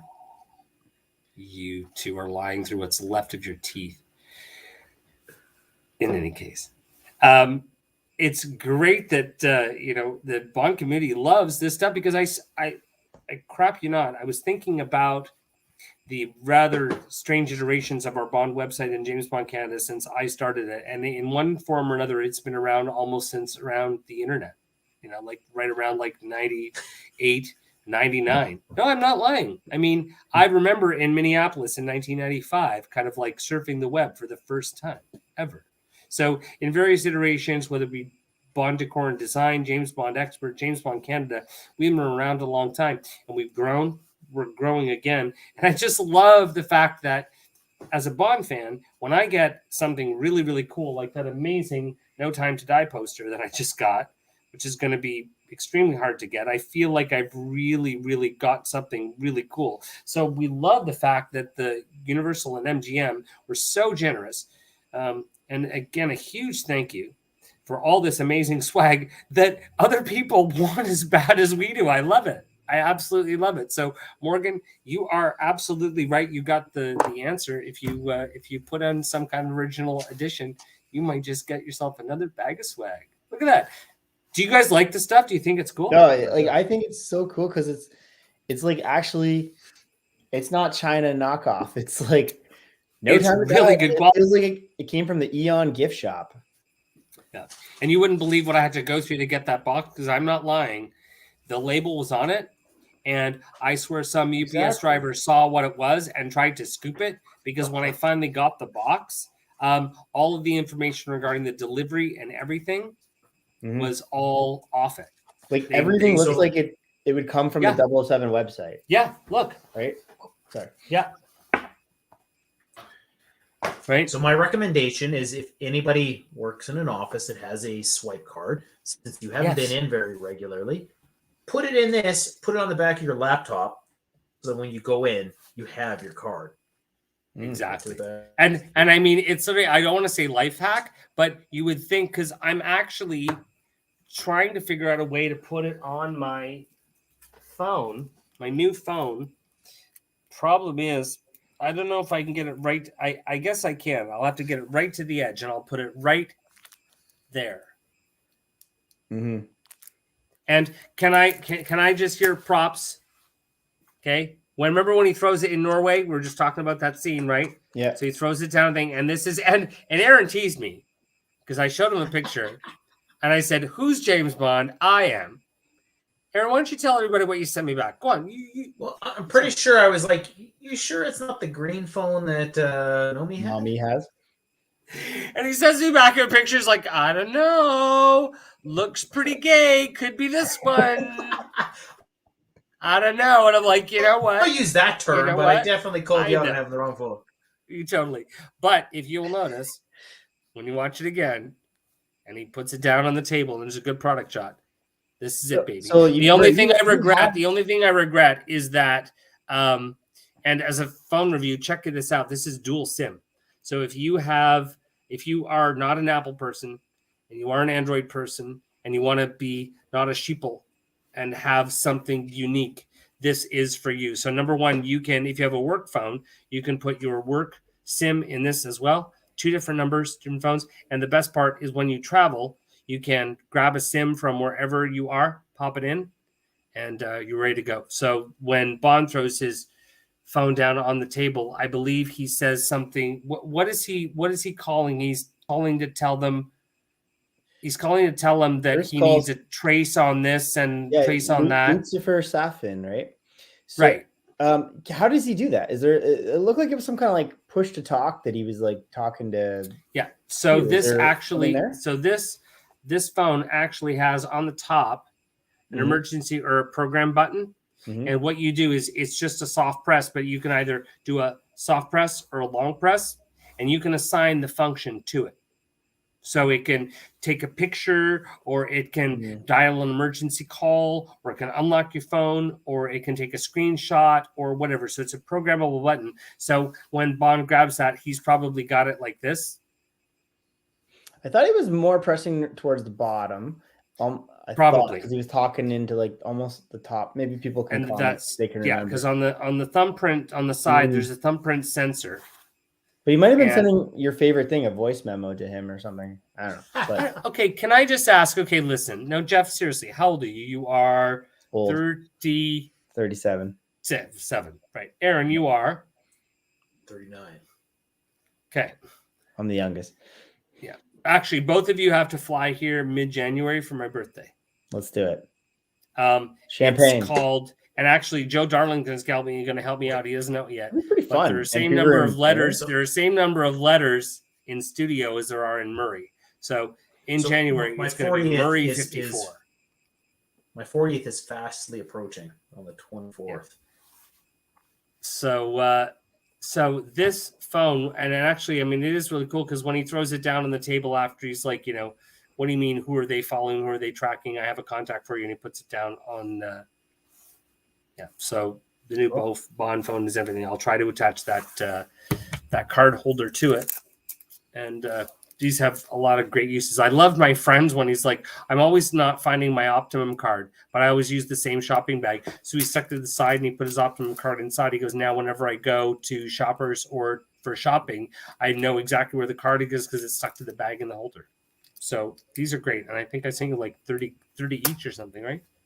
That's 30? That looks like 50. I don't know. Well, I got 110 of them. You guys pay some shipping charges for a change. Yep. Whoever gets a swag bag is going to get multiples. So that's all I'm going to say. That's awesome. That's awesome. All right, chaps. Madeline has a kid in Norway.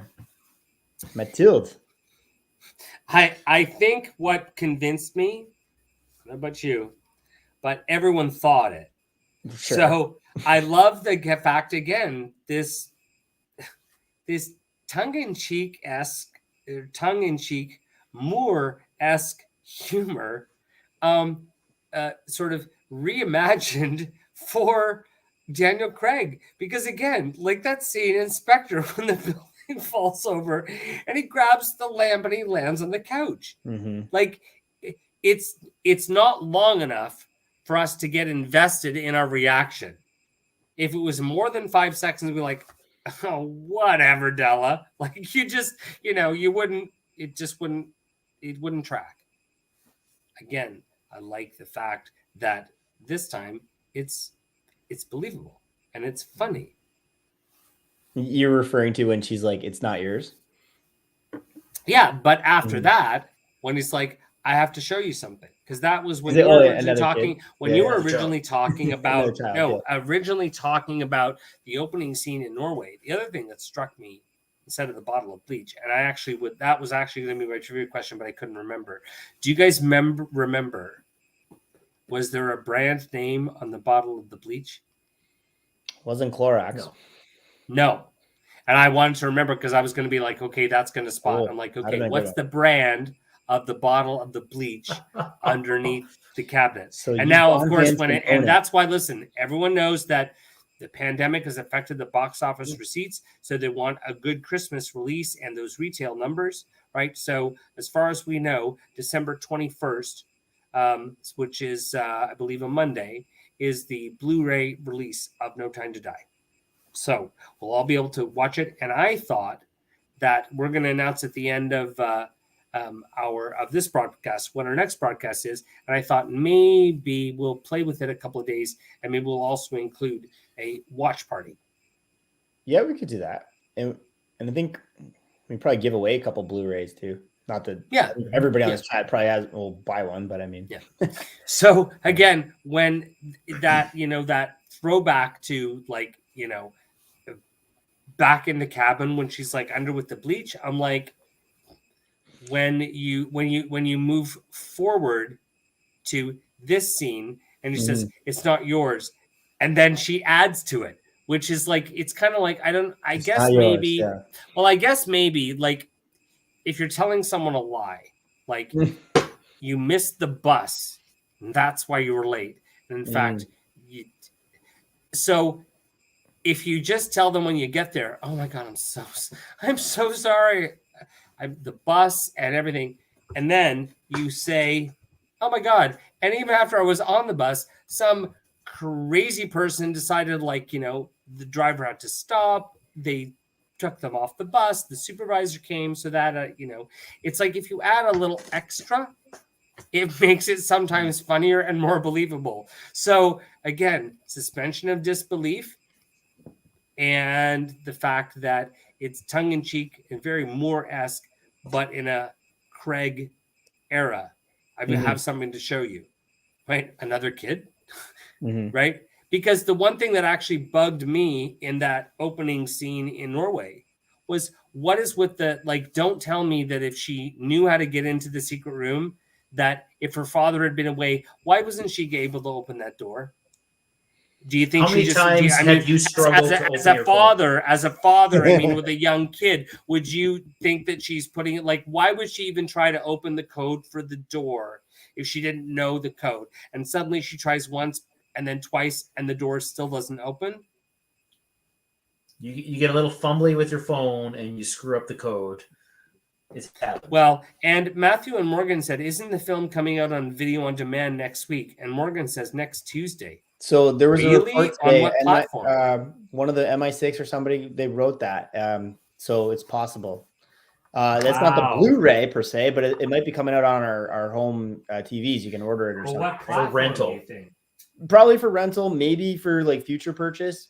But yeah, if it's dying in the cinemas, I guess they're gonna like quickly throw it up on your TV, right? So, Yep. So Well, maybe I mean, through and that Cineplex. was the whole concept of like, you know, everyone knows the retail market now is big for them. So, yeah. All right, so then we got the Defender chase and the Forest, Jurassic Park, Star Wars shootout. Very. I thought it was well lit. The Forest part, right? Girl, it was lit. There you Murray's getting into this live stream. Yep. Don't sign off yet, guys. Stick to this. We are gonna do some crazy shit. Murray is drinking, doing stuff. Who's James Bond? But say it. I want you both to say it. Who's James Bond? Hey, listen, Murray is James Bond. Look at him. I'll call you 007. How about that? Because that can go either way. You know what though? I sent these guys very laughably. I sent them the old box cover for my old Sony Ericsson from 2006. Right? I said, I'm going to use this for the live stream. But I truly have, I mean, I don't know if it has anything to do with, let's say, brand loyalty or your own personal sense of style. There's a lot of Bond websites out there that talk about the products, the marketing, the style. We hope that we're unique, and we hope that you enjoy our content because for me, this is exactly the epitome of sort of style and sticking to, you know, your own sense of style. There were probably 30, 40, 50, maybe 60 people at the Bond premiere in London where they were all wearing Omegas. Were they not? There was like, there's always that Omega shot, right? Who and Aaron, there you go. And Aaron, you have also, yes, do you know? There you go. And actually, sorry, I took mine off when I got home, but I wore the Q Swatch, and I mean, I've been wearing Swatch since I was like 14 or 15. I mean, this came out when I was in high school. So that sort of interesting, you know, idea of a sense of style and your own personal feelings about Bond. I mean, I had all the Sony phones. The only disappointment with this one is that it didn't come with limited edition packaging. All right. So the Forest shootout we're talking about. Yeah, I know I did. It's true. Not the phone interview here today. But I thought, well, there's some cool Bond moments, right? Like when he's tricking them, shooting the pistol in the air.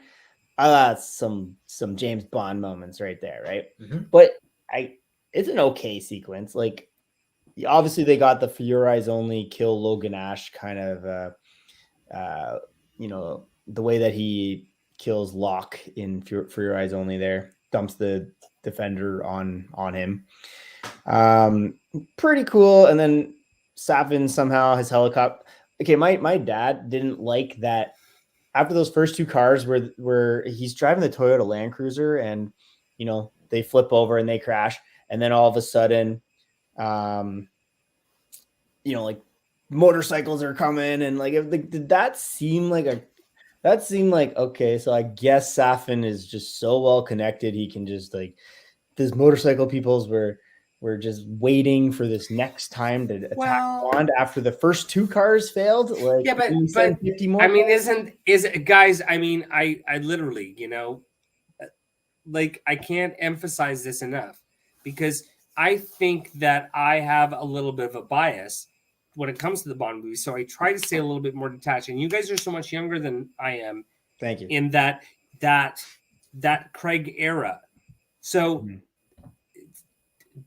tell me if you see what I see in that I totally didn't feel it was overdone or forced. I felt that somehow, and it's got to be Cary Joji Fukunaga, is his mastery of filmmaking, that it seemed to have just enough of everything to, despite suspension of disbelief, it was totally like a glass eye, like. But I believed it. And even later, I mean, my favorite out of Aaron, I'll ask you first. Don't freeze and make me think that you're. Here, I'll do the slow Stewie head roll. Question, please. Your favorite line from No Time to Die. Ooh. I have to think about that one.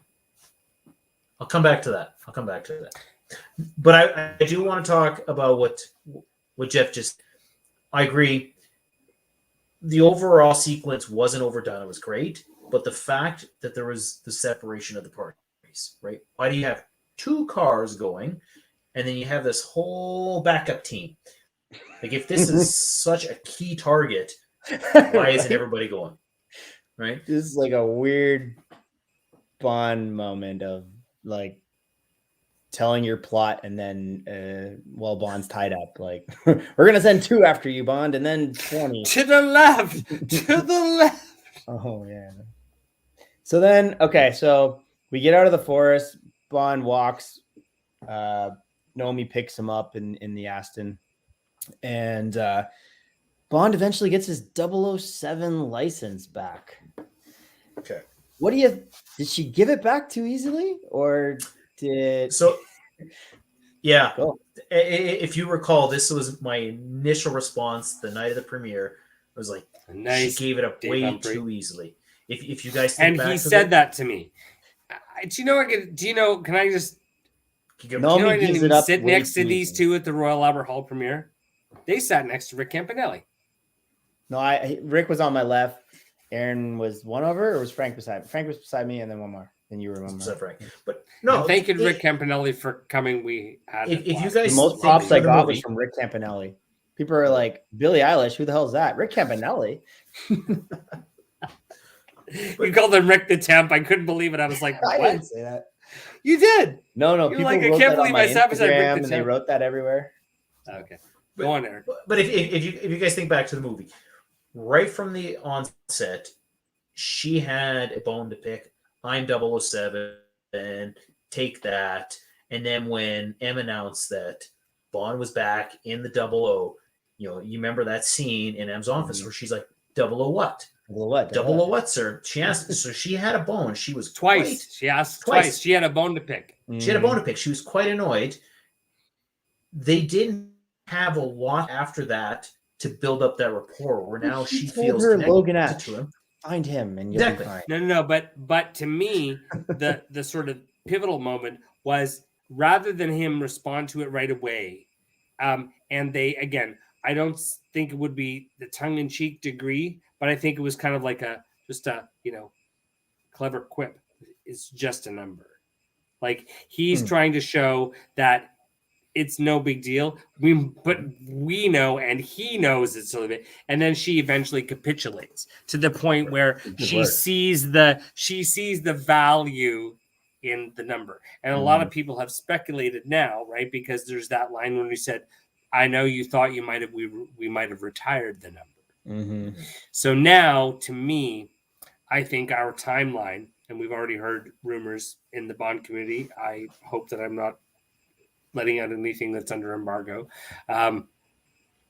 We hear that screen testing will begin in the middle of next year.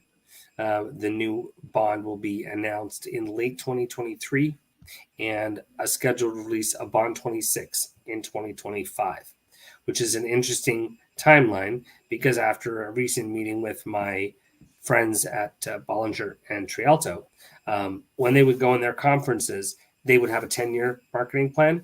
And so if you are not familiar, and we're not that far away now, 2022, just a few months away, we're 7 years from 2029. 2029 is the 200th anniversary of Bollinger. Mes enfants en 1829. So there's already, if you imagine Bond 26 in 2025, you could see Bond 27 in 2029 with the 200th anniversary of Bollinger as a tie-in. And the way that they've managed to close a door with the death of Bond. I mean, when Jeff came out in Lee, I think I don't know. I think I remember correctly, but I think you said Felix is dead, Spectre is dead, Blofeld. Blofeld is dead, Bond is dead, and I kind of was like, "Holy crap!" You're right. Two things, Murray. What I first said was, "Sorry, I went to the bathroom at the end of the movie. What happened?" And nobody wanted to tell me. And why weren't you sitting beside me? Beside us? We missed you. Someone, not just me though, but someone. We're gonna get to like the end of this film here in a second. Stick around on the live stream, but we don't want to go too deep on this because we do want to go deep on it in a minute. But every single person in Casino Royale is dead, pretty much. Vesper, James Bond, Felix Leiter, Mathis, like every single person in that movie is dead. And probably some more I'm not on the spot coming up with right now. But okay, so then we got Q's stealthy plane sequence where he's in his pajamas and Nomi's never flown one before. In my first seeing that in the trailer, I was like, did that seem like the Casino Royale kind of like they'd have this stealthy plane at MI6, like where a casino was so grounded, and then No Time to Die has a stealthy plane. It seemed kind of Brosnan Switchbladey with Jinx kind of. And I think things like that can happen, but maybe they need to stretch it out a little bit, because it's like when you see someone leaving a hotel and then suddenly they're like in another country. You're like, wait a second, like that was just But you still didn't tell me what your favorite line was, Jeff, because Aaron was thinking of his. I did ask you. Aaron. Yes, mine. So, okay. Why don't I tell you mine? Somebody made a comment. My favorite line was, I like animals. Phoebe. Like animals. So the Phoebe Waller-Bridge moment, which you could tell. The soup moment. Yeah. See? Name. I like animals. My favorite was, I was just showing someone your watch. Oh yeah. It blew his mind. It really blew his mind. And that's what I mean. That's the Roger Moore Octopussy encounter tiger Barbara Woodhouse sit. That's what I mean by this is exceptionally well done, in that despite the suspension for disbelief, it's believable. So, okay, on the spot, I'm sure I can come up with a clever line like that. What I liked at the end and on second and third and fourth viewings, the talk of time at the end. One, we have all the time in the world at the beginning, right? Mm-hmm. And then near the end, there's a lot of scenes where he's like, I just gotta open the blast doors. Just a sec. The missiles are coming. Oh, we have time, plenty of time. Time. It's all that time and second and then he says to Madeline, I'll just be a minute, minute, second, time. I don't know. It was probably symbolism, but it's like crazy. We have all the time in the world. We have no time in the world because clearly James Bond's going down in this movie, right? So clever writing there. I'd only more pick up on the second and time and all that stuff later on. So, and didn't I say to you guys at one point, and I can't recall it right at this moment, but I was either one of the other Bond series, we'd said, I'll be back in a flash. Was it GoldenEye, or was it this'll just take a minute, or like there's more than a few movies, and I think it might have been Brosnan,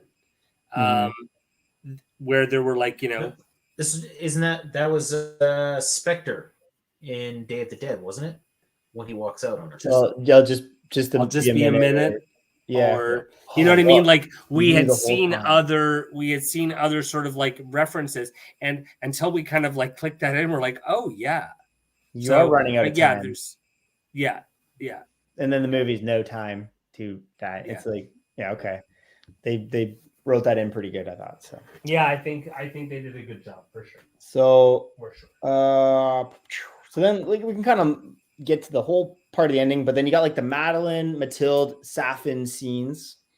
So like I said earlier, like my wife was like crying when they ripped Mathilde out of Madeline's arms, and he's doing the only twice garden of death, and like just that the mother being pulled away from her child, like really hit probably a lot of people in the chat right here, but definitely like my family, that part, it's like Jesus. No, that was just difficult, and strangely enough, I'm not a parent, but I can see it's like you're taking your son or daughter down like the toy aisle at like Christmas, and despite the fact you say don't touch, they'll just reach for Elmo. So it's just funny to see her, and especially because, and maybe Mathieu and can comment on this, is because I speak French. So like in the beginning, I actually said to my friend Julian, who was and his big shout out to Julian, thank you very much. Yeah, great guy. For and Matthew and his brother Paul, for a great time in London. When she writes down, memories, secrets, and she writes down l'homme masqué, and I whispered, I said, the masked man. So mask. it was, mask man. So I feel that those little like bits, added to the kind of, I felt like I was in the know, Mm-hmm. and so those little like French Those damn phrases Americans with the subtitles, had no idea where you could, because Jeff, I mean, you probably can attest to this. I mean, don't they say that Madeline is 4, or she's got to be? Let's say it's been 5 years, so she's what, 4, 5? It's a good question, yeah, and like that's an interesting part too. Like, what do you think? Well, what I think is one, it probably should have been updated to 6 years later, because if Spectre was 5 years and they were trying to get this movie out or something, but and that's the one thing that bugged me about that. You talked about it earlier that Lucifer Safin had been after them for quite some time. So how is it that the Madeline is, let's say, what, like 10, 11 when he shows up in Norway, and he's got to be like 18, and now they're in their office together, and he looks older. She looks older than him. Like, how are they the same age? That age difference, movie magic. It's suspension of disbelief. It threw me off a little bit, but seeing those subtitles, and seeing how. Well, here's a weird one, Murray, and I think I was telling you guys in London, like my daughter has a little bunny. She calls Garçon. Dudu! She calls Garçon. Dudu! My daughter, and this is Dudu. And like this is why my wife and we were like very emotional on our viewing, because losing the stuffy, the little bunny, and then like the line when Mathilde is like, I hid, you told me to hide, whatever. It's like a classic 5-year-old thing to say. Like, of course I'd hide, mommy. And then like a parent would just bawl, right? Like, and that's what I mean by the funny part was, despite the fact that Madeline told her, souviens de moi, je ne dis de toucher rien, don't touch anything. And she still wants to, right? And then she's like, do you want to stay with me? No. Like, it's very believable. And even the tone and the pitch of the French, because believe me, as you guys, I'm from Ontario, but there's absolutely a definite difference between Mathieu, Français de Montréal, and Français de la France, French from Montreal and French from France. So, Matt, trivia question. What year was Vesper born? Oh, and obviously, and I want to let Aaron off the hook, everyone, first of all, because Aaron has not been in the house in a while. He wasn't able to get a poppy. I kind of told the boys that I wanted to make sure we had this. Number one, because maybe many of you don't know, in the unauthorized biography of 007, in the literary Bond world, James Bond's birthday is actually November 11th. That is the day that James Bond was born. So many people maybe do not know that, but from the literary unauthorized biography of 007. So Madeline born in 86, right? So first of all, Veterans Day, next week. So lest we forget, make sure that you try to get to any of Remember your ceremonies, or if you can't get to one of the ceremonies, make sure you maybe tune in on CTV for the ceremony from Ottawa. And of course, thank you to Jeff for his service. So want to make sure we had one of these. We actually rocked a little bit of these, and we had a little bit of Canadian pride, I think, on our pockets, Jeff, on 2015 on the Spectre carpet, because we had many people comment us on our poppies, because the ones actually in the UK are made of what we would call construction paper, crepe paper. Yeah. And so it was raining, and they come with like a little plastic attachment, so they're not as nice and not as sturdy as ours. So November 11th is Bond's birthday. There we go. Alrighty, so let's cover. Okay, so then here's something like I want to just throw out there and discuss. So then Bond, gets back in the room with Safin, and Matilda's there, right? And in the trailers, we don't see Matilda at all, right? So all of a sudden, it's like, oh shit, she's here. Like the first time you're watching this. And then the banter's going back and forth, and I'm sure people get paid way more than me wrote all that lines. One thing two things. One was when he's like, "This is your daughter," and like he says it in whatever way he says it. I was like, is that the first time Bond like has actually heard that is his daughter, versus like when Madeline was kind of joking around? Well, and then the second. But don't you think he's already convinced, especially after Lucifer Safin says, she lied to you. She kept your own daughter from you. Do you want to die in front of your father, or do you want your father to die in front of you? He didn't really like say like, "Oh, do you know that was my daughter?" He just was like, "I'm still James Bond. I'm going to do what James Bond does here." So, that's kind of F martini. screw the girl, and then and be rescued in the dinghy. The old well done, Bond. Well done. Well done, you. Dinghy will be back in Bond 26. We'll have a dinghy. But I'm the dinghy. I'm the dinghy. Yeah, it's interesting. Just the way that it gets like the news gets broken to him, possibly officially in his mind, and he doesn't really say much about it. So but you got to think though, he can't plate up his emotions at the point. He has to keep calm. He doesn't need to let him know that this is bothering him. And then what do you think about the I'm sorry. Well, there are 3 guards on him. To me. That was just a little. Yeah, come on, he's James Bond. Hello, stalling. 50K up your growing. Monologuing. Have you not seen The Incredibles? Oh my God, you got me monologuing. Oh my God, I'm wearing a cape. No, what about the first I'm wearing a cape. You keep a pistol right down your pants, and you're like, yeah, it goes off for like no reason. Jeff, there's always a pistol in your pants. Always.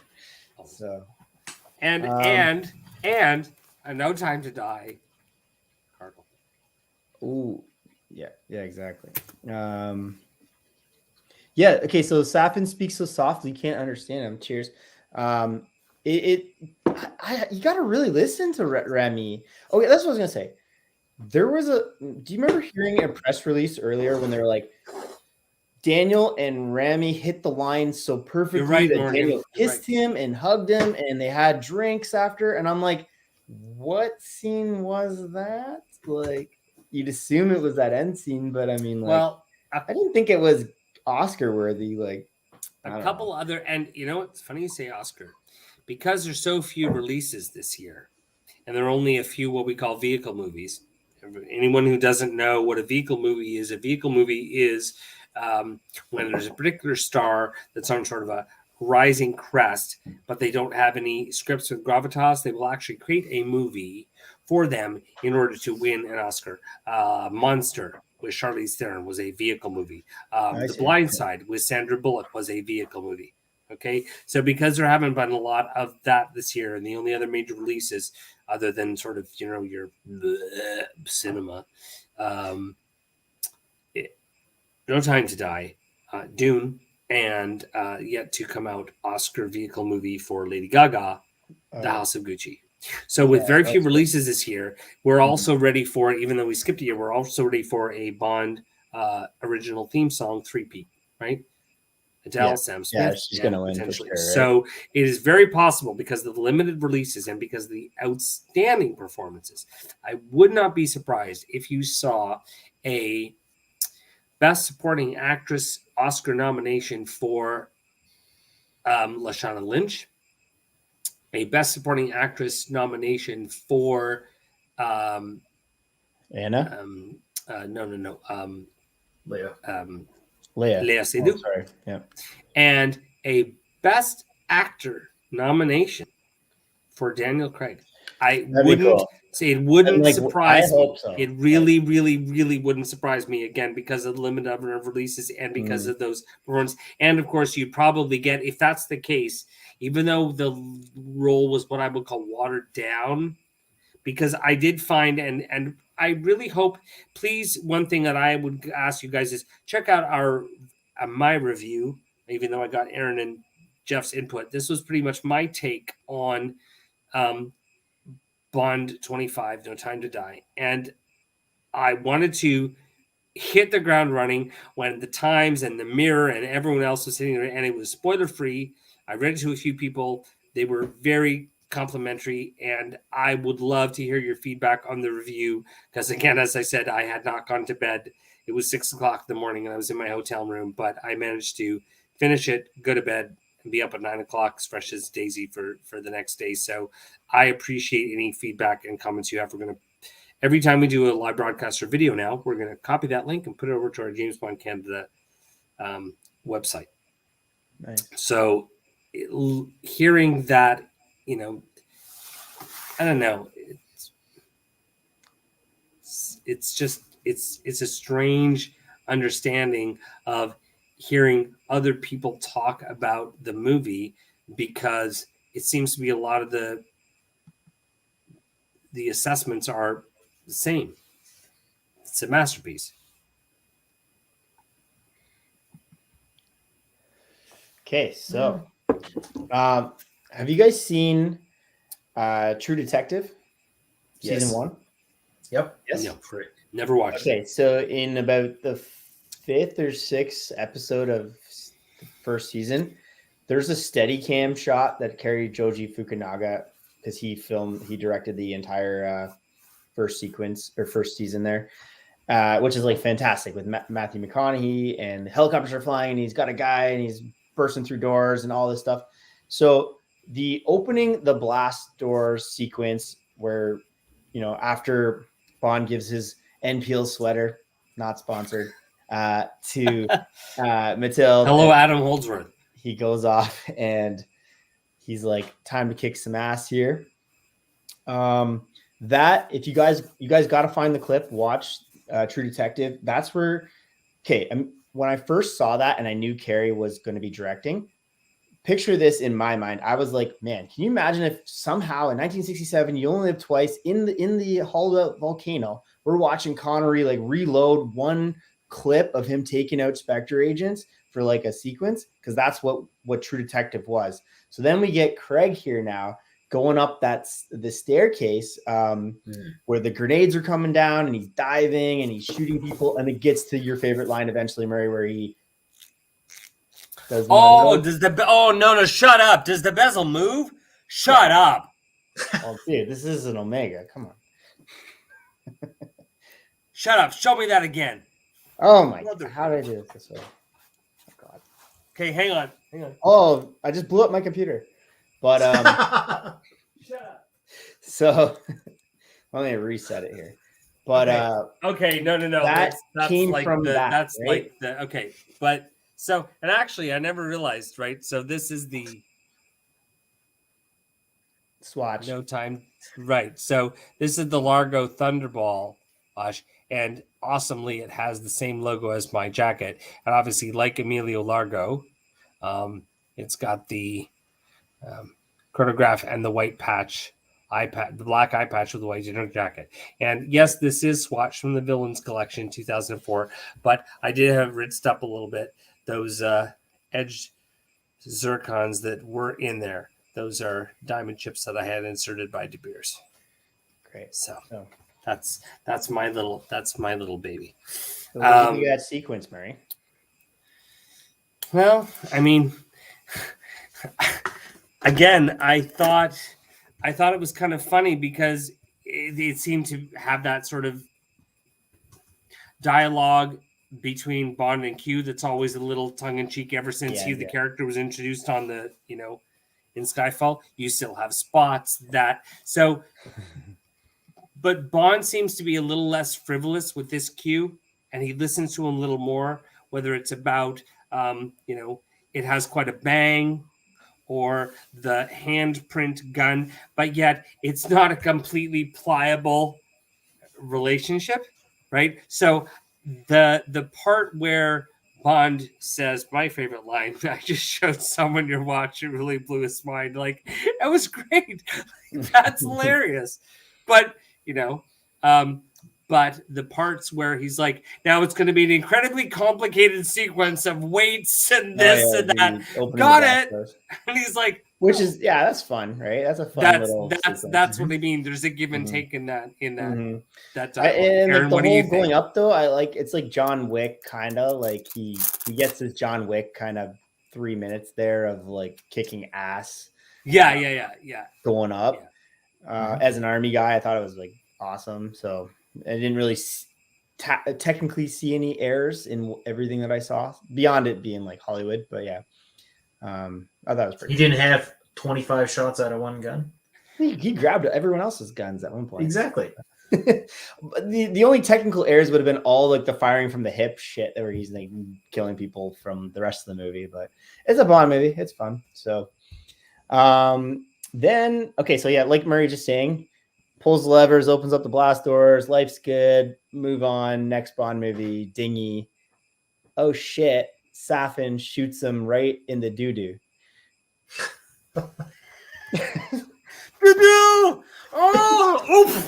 Oh! T'as me fusé dans le doudou! Whoa! We're gonna make clips of this whole and this right there. Yeah. Thank you for that.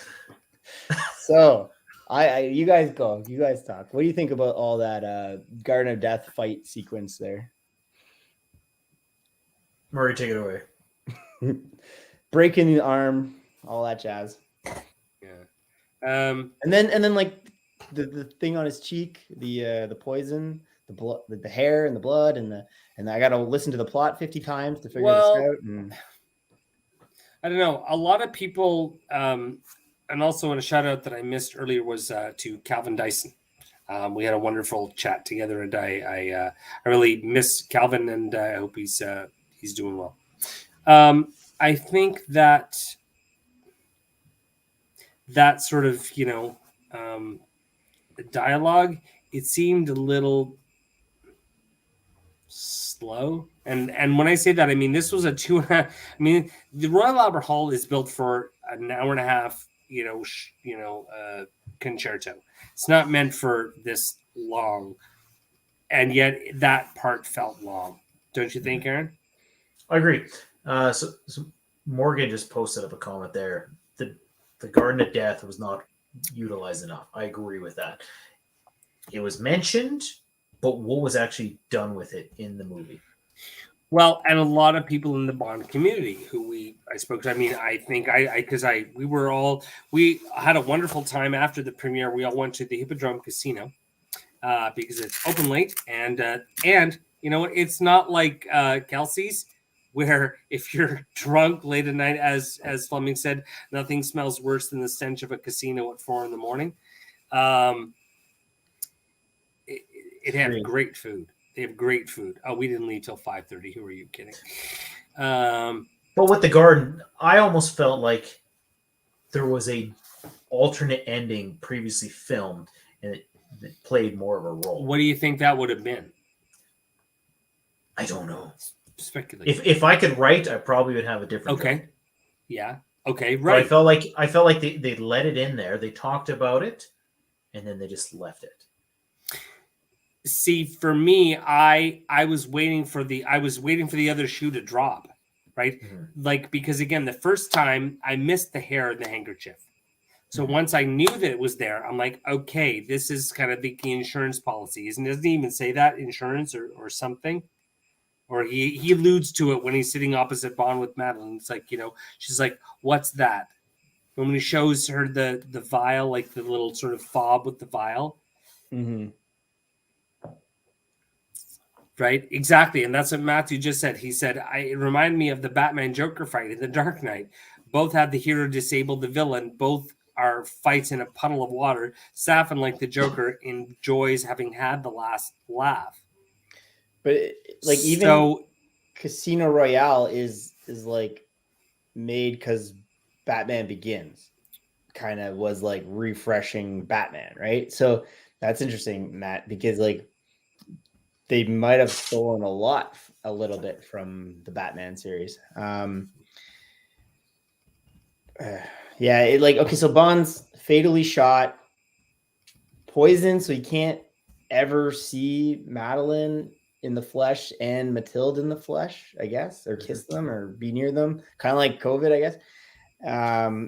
And then he's got what else is it? It's the nanobots are in him, right? But that was that. So he's kind of easily transferred. Mm-hmm. That's the issue. Oh yeah. So he's got those two at the moment, and he's going to get another big one coming up shortly. So he I thought it was cool. The bam, bam, bam, 3 shots to Safin, just like F you. But then that blood dripping and isn't that the part? I think that was the one part that confused me. That like, okay, now I understand the DNA and the nanobots were in the like the only thing I think of. You guys have ever seen Cruel Intentions? Yes. Yeah. The blood. So her little Coke cross ring thing, like it's a ring and it has a charm and has a chain, and you open it up. It's like a watch fob. And inside it's eternal. And after you unscrew, it's got the Coke spoon and whatever. So I'm saying that after he realizes that Safin's not going to make it, he breaks that in the water. So he knows that Bond is also bleeding, and now it's in his bloodstream. And then he gives breaks it on his face, right? very, very Don't you find that very Shakespearean? Here we are, 2 heroes destroyed by our own blah blah and the blah blah. Like it was very iambic pentameter. Like I'm not kidding. But no, Aaron's right. He gets it on his cheek, right? He cracks it over his cheek. But on your first viewing, it's like I think Morgan's been saying it in the chat. It's a lot to take in, like to understand like what's going on. So like you're shot, now you get poisoned.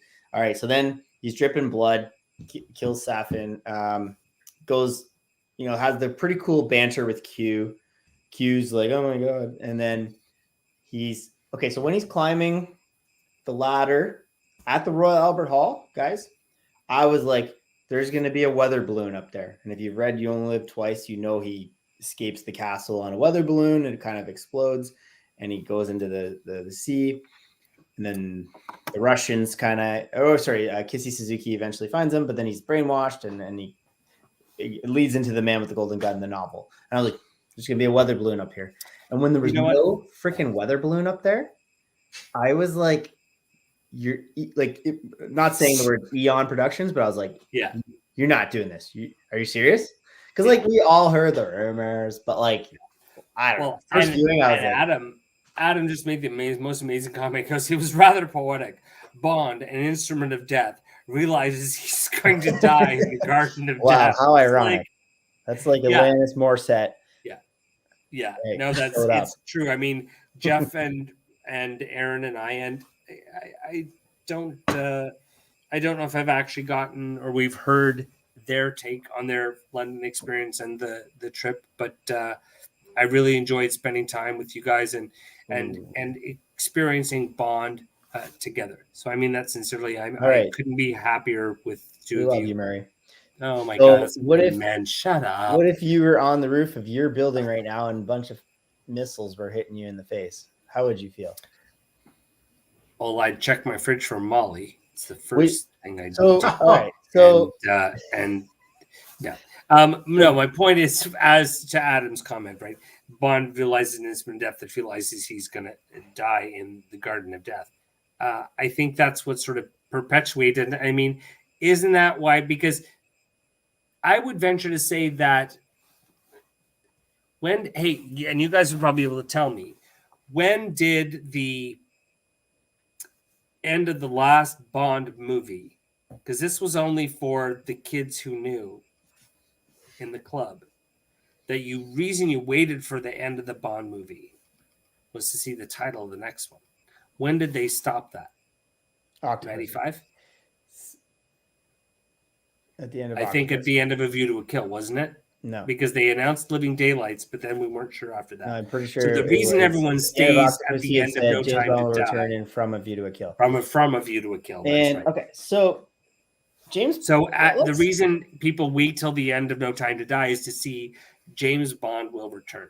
So It just means that they've closed a door, they've opened a window, and as I told you earlier, let's talk about the actual timeline, Murray. Okay. Like we're following a sequence. So they're coming. Bond's like, I can't get out of here for whatever reason. He didn't want to go hide somewhere for these. After he's escaped all these grenades. Miraculously. Right? Like okay, whatever. So it's poetic and he's up there and they come in fast. Boom, boom, boom, boom. First viewing, I'm like, holy shit. Second, third, fourth, fifth, I'm like, he could have survived it. But like, maybe me and Morgan had some talks about that in Toronto. And we're like, we never saw the body, so who knows? But yeah. Then it's like, okay, you're fatally shot. You got nanobots in you, but apparently your EMP watch can't take out. And then, your bulletproof doo-doo. Good point. Here, and then you ducked at the last second when these things are coming in. Or maybe you are burnt to death right now. And when there's a nuclear blast, stop, drop, and roll. So, yeah, Morgan says, yeah, that's a good point, Murray. You're probably... so on that, a couple things. So everyone is referring to the watch, the EMP. So in the movie, you guys recall, Q had his smart blood, the tracker, and it shows nothing. So if this EMP was strong enough to take out the nanobots, would not take out the smart blood as well? Ooh, yep. Thereby, that's why nothing showed up. Mm-hmm. And then, that's really interesting. Because that's one of the future viewings. I did see that I didn't see it on the first one.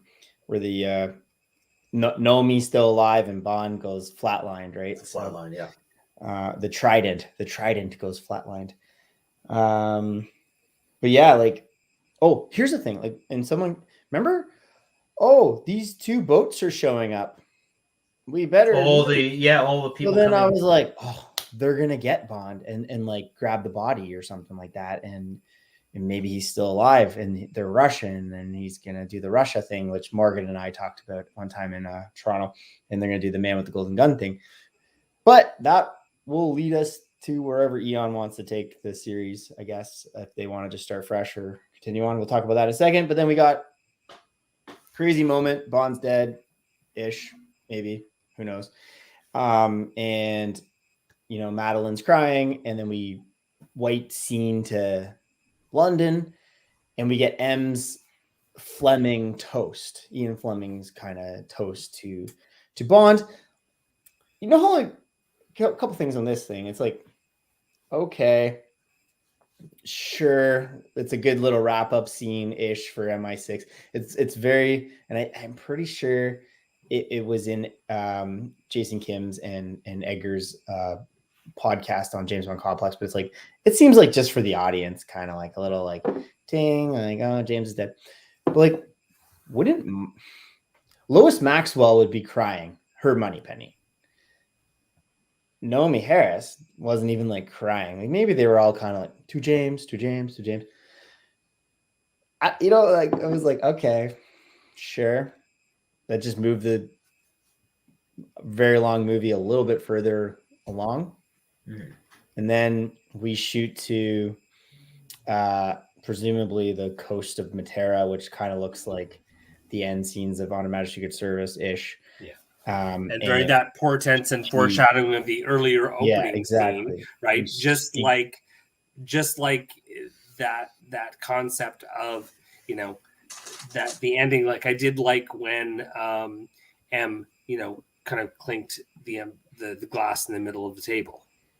Yeah. Moneypenny's expression suggests she's not sure Bond's dead, because that was my understanding of the timeline that we discussed earlier in the video. The fact that now you might bring back Nomi as another 00 and have now officially, now that Bond is dead, right, have the number retired, and then they could move the series forward a bunch of years or whatever and say, you know, the number's now been reinstated. This is the new 007, and that could facilitate Lashana Lynch to be another 00 in the next Bond movie. And still carry on. And like, they couldn't remake Diamonds Are Forever, but maybe they take it back to the 60s and do a very, you know, that, I don't know if you guys have seen the One Night in Soho previews. And because it takes place in the 60s, so there's this awesome photo of the Thunderball marquee in the trailer for One Night in Soho. So, okay, we pretty much come to the end of talking all about No Time to Die. And obviously we watched the end of the... Okay, well, there's one more thing. Madeline and Matilda are driving in the Volante, and which is kind of like trying to be like On Her Majesty's Good Services Aston. And then she gets the final line, which is the final line in Casino Royale, which is James Bond to Matilda. So Matilda smiles to her mother, and then you get the gun barrel, at least like the circle going through the tunnel, and which kind of looks like that. And then James Bond returns at the end of the credits. But it's funny, different people you talk to, and not probably nobody on this chat, but like my parents, they're like, is Matilda gonna take up the 007? Or she get, you know, or is Madeline pregnant? You know, like there's no.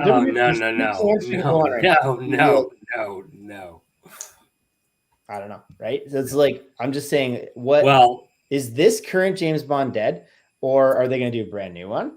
Or I'm saying, okay, so if they ever wanted to keep the next guy who's burnt but still James Bond, and they can easily do the plastic surgery, new Bond kind of a one sentence.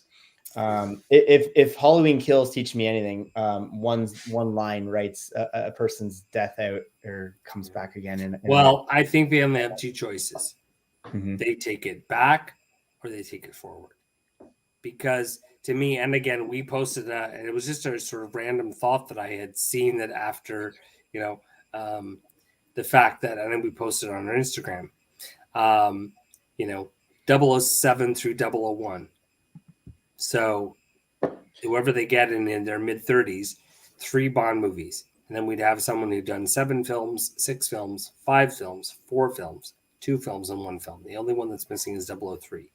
So they can't remake Diamonds Are Forever.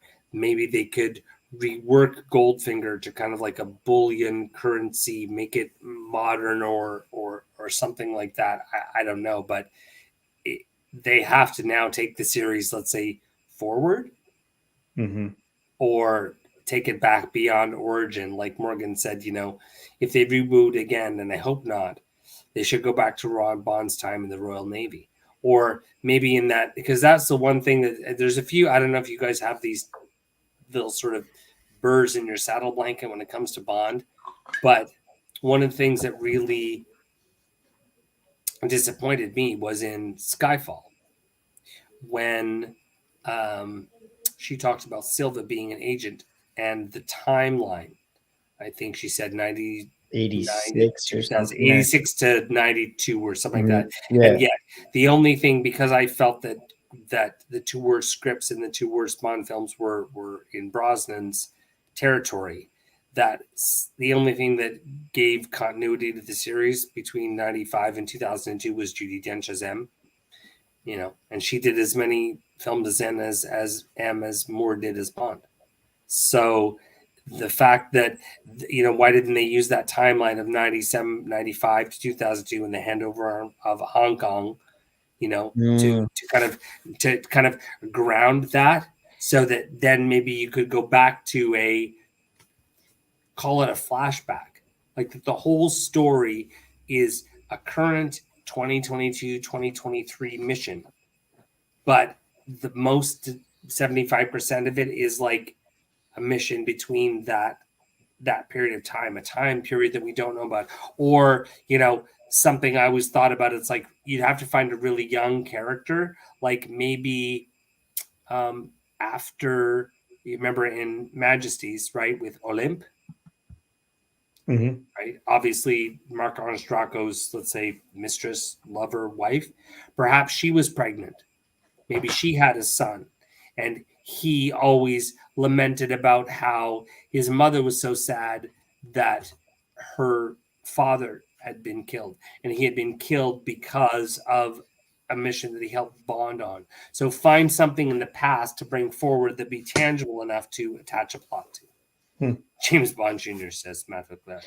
So yeah, no, there's this is where it's gonna get cuckoo because we're never gonna really guess it like ish because three things I guess with Casino and Skyfall or Quantum of Solace, not really a shock, but from Skyfall, Spectre, and No Time to Die, they tried to shock the audience, like to sell tickets versus just how A View to a Kill, Bond, does whatever. Well, but I mean, do you think Skyfall is $1 billion Bond? Do you think they were actually pushing that movie? I think that movie did just fine on its own. What I'm trying to say is they kill them, and that was like the shock the audience. Yeah. And then Inspector, the shock the audience was supposed to be Blofeld, right? Like, oh shit, you actually brought him back. Like, of course, the movie's called Spectre. And then in No Time to Die, there's plenty of shock the audience possibilities, right? So it's like, can they literally just do a Quantum of Solace type next movie? It's going to be tough because, well, okay. And then interesting news today too. We posted, or was it yesterday? Ian Fleming Foundation, no, Ian Fleming Publications Limited, whatever. At this point, that they're going to be doing those a 00 World spin-off, so likely a different 00 within the branch. Nothing to do with James Bond, but still visits Moneypenny and M, and is going to have their own stories. So like Ian Fleming Publications there have been doing some crazy things pre-movies for a long time. So who knows what'll happen? Maybe like you're saying, Murray, maybe they will. It won't be the next James Bond, but maybe there'll be another 00 agent for like a couple films, and then we'll get back to James Bond. Who knows, right? Like maybe. Well, I mean, I think Jeff, you turned me on, and I think Aaron as well. I think after the premiere, you had said that you were surprised at that little, obviously unscripted interjection by Barbara. So if everyone's watched our video, Michael Wilson came out and said how much he was thrilled to, that this has been released in theaters, that the healthcare workers are there tonight, and started to introduce the cast. And before he did, Barbara interjected and gave a rather emotional bit. And I think, Aaron, you had said, whether it's they're moving on, it seemed that the end of Craig's era, the end of the movie itself and No Time to Die and the Craig series may have a lot to do with where the producers want to go. And then maybe they're going to pass the torch on to someone else who might take a different take on it. Mm-hmm. Tell us more. Aaron, where's the series going? Ooh. I agree. I think there's probably going to be some offshoots with some 00 agents. My preference is it's solely some 00 agents. It's not the 007 being rebranded, but we'll yet to see. But do we see a James Bond in the near future? Because it was in the end of the credits, right? James Bond will return. We'll see that. I think there will be something in between before a James Bond movie.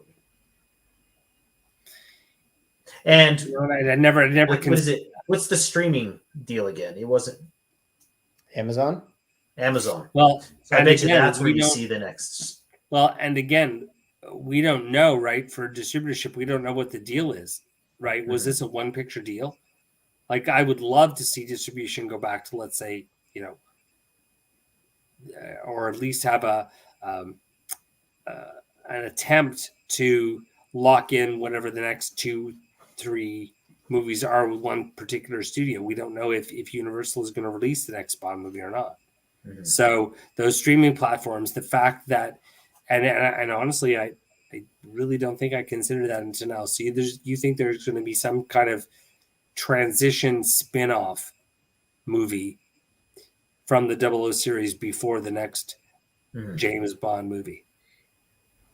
That's an interesting thought. I never thought about. Just to like buy some time for the audience, possibly. Yeah. But then will that sell? Who knows, right? But again, with the delay of, let's say, 89 to 95, right, the 2002 to 2006, and now the longest wait, I really don't think that the producers can afford to wait beyond 2025, considering they've got space to fill. 2022 being the 60th anniversary of Bond. We're letting everyone know that either on December the 17th will be our next live YouTube broadcast, and that is going to feature a tribute to the 50th anniversary of Diamonds Are Forever. We're going to talk about locations. We're going to pull out some of the pieces from the James Bond Canada collection. So our next broadcast will be either on the 17th, or maybe if we wait for the potential release of the Blu-ray of No Time to Die on the 21st, which is Monday, maybe we'll do it that week of Christmas, have a little Christmas cocktail party.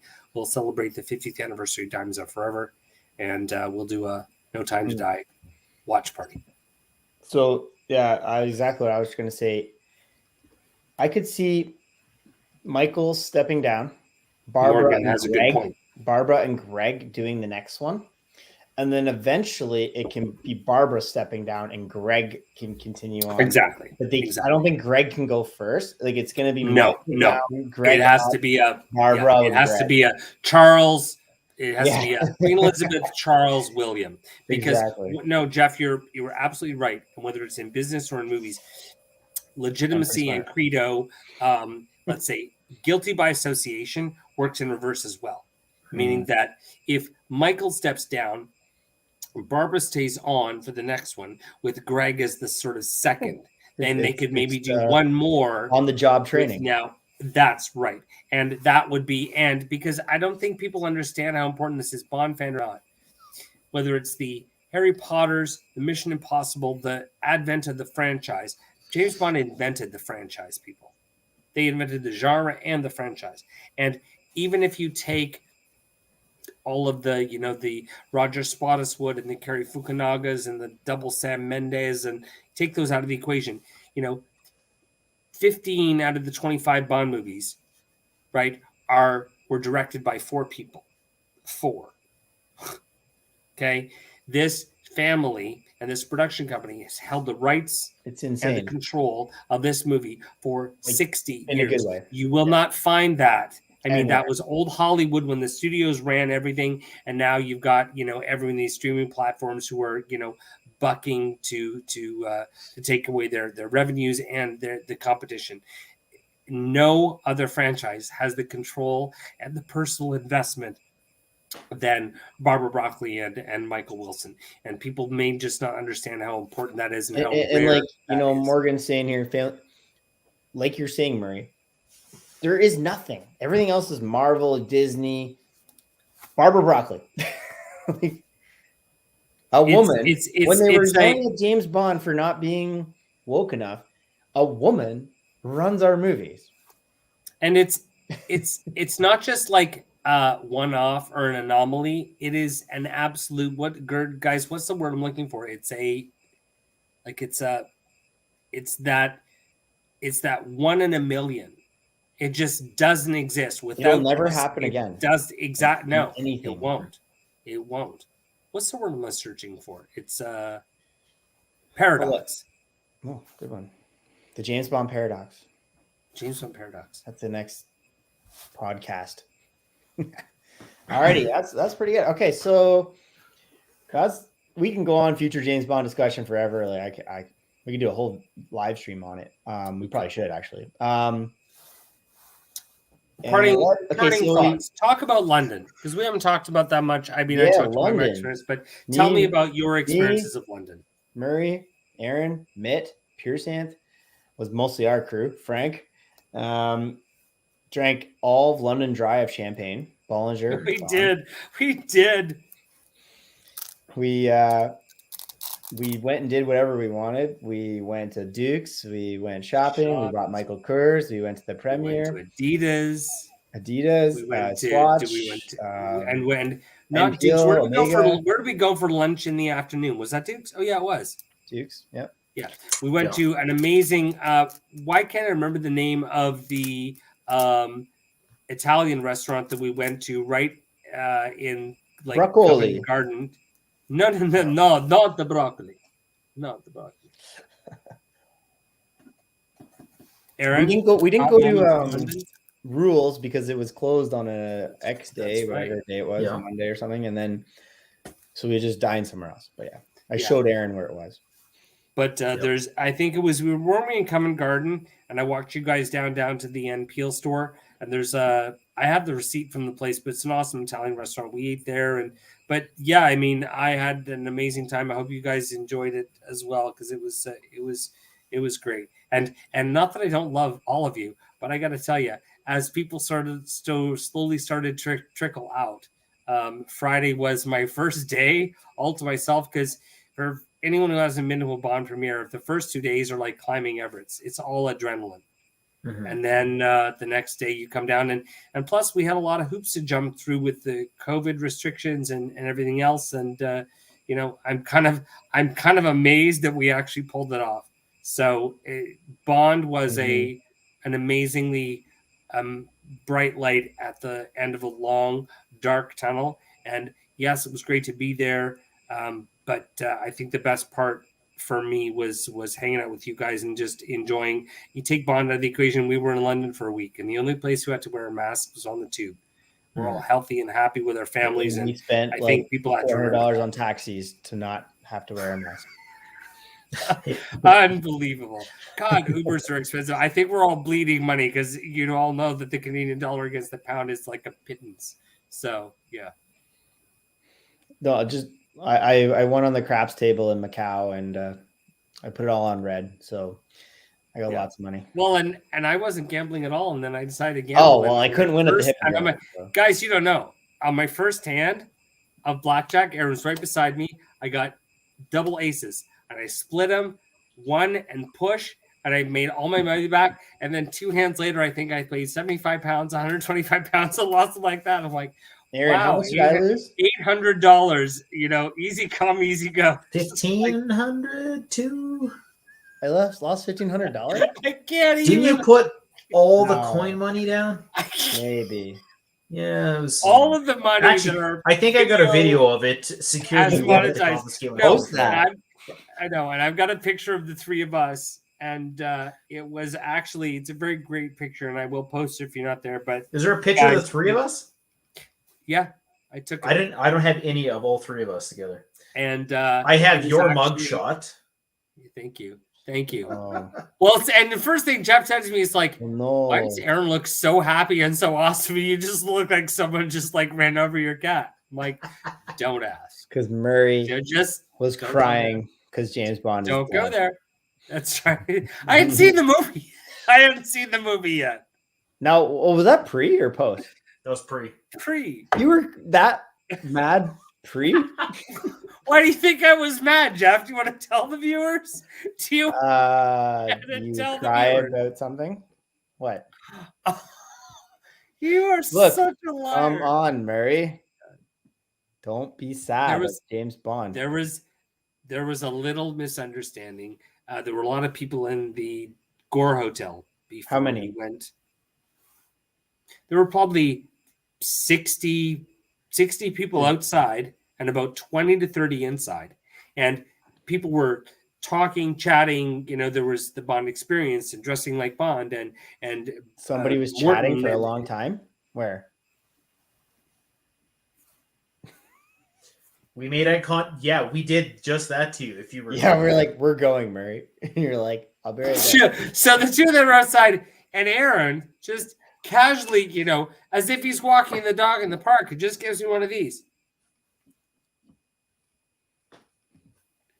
I go back inside. Well, Next thing I come out, I'm like, where are you?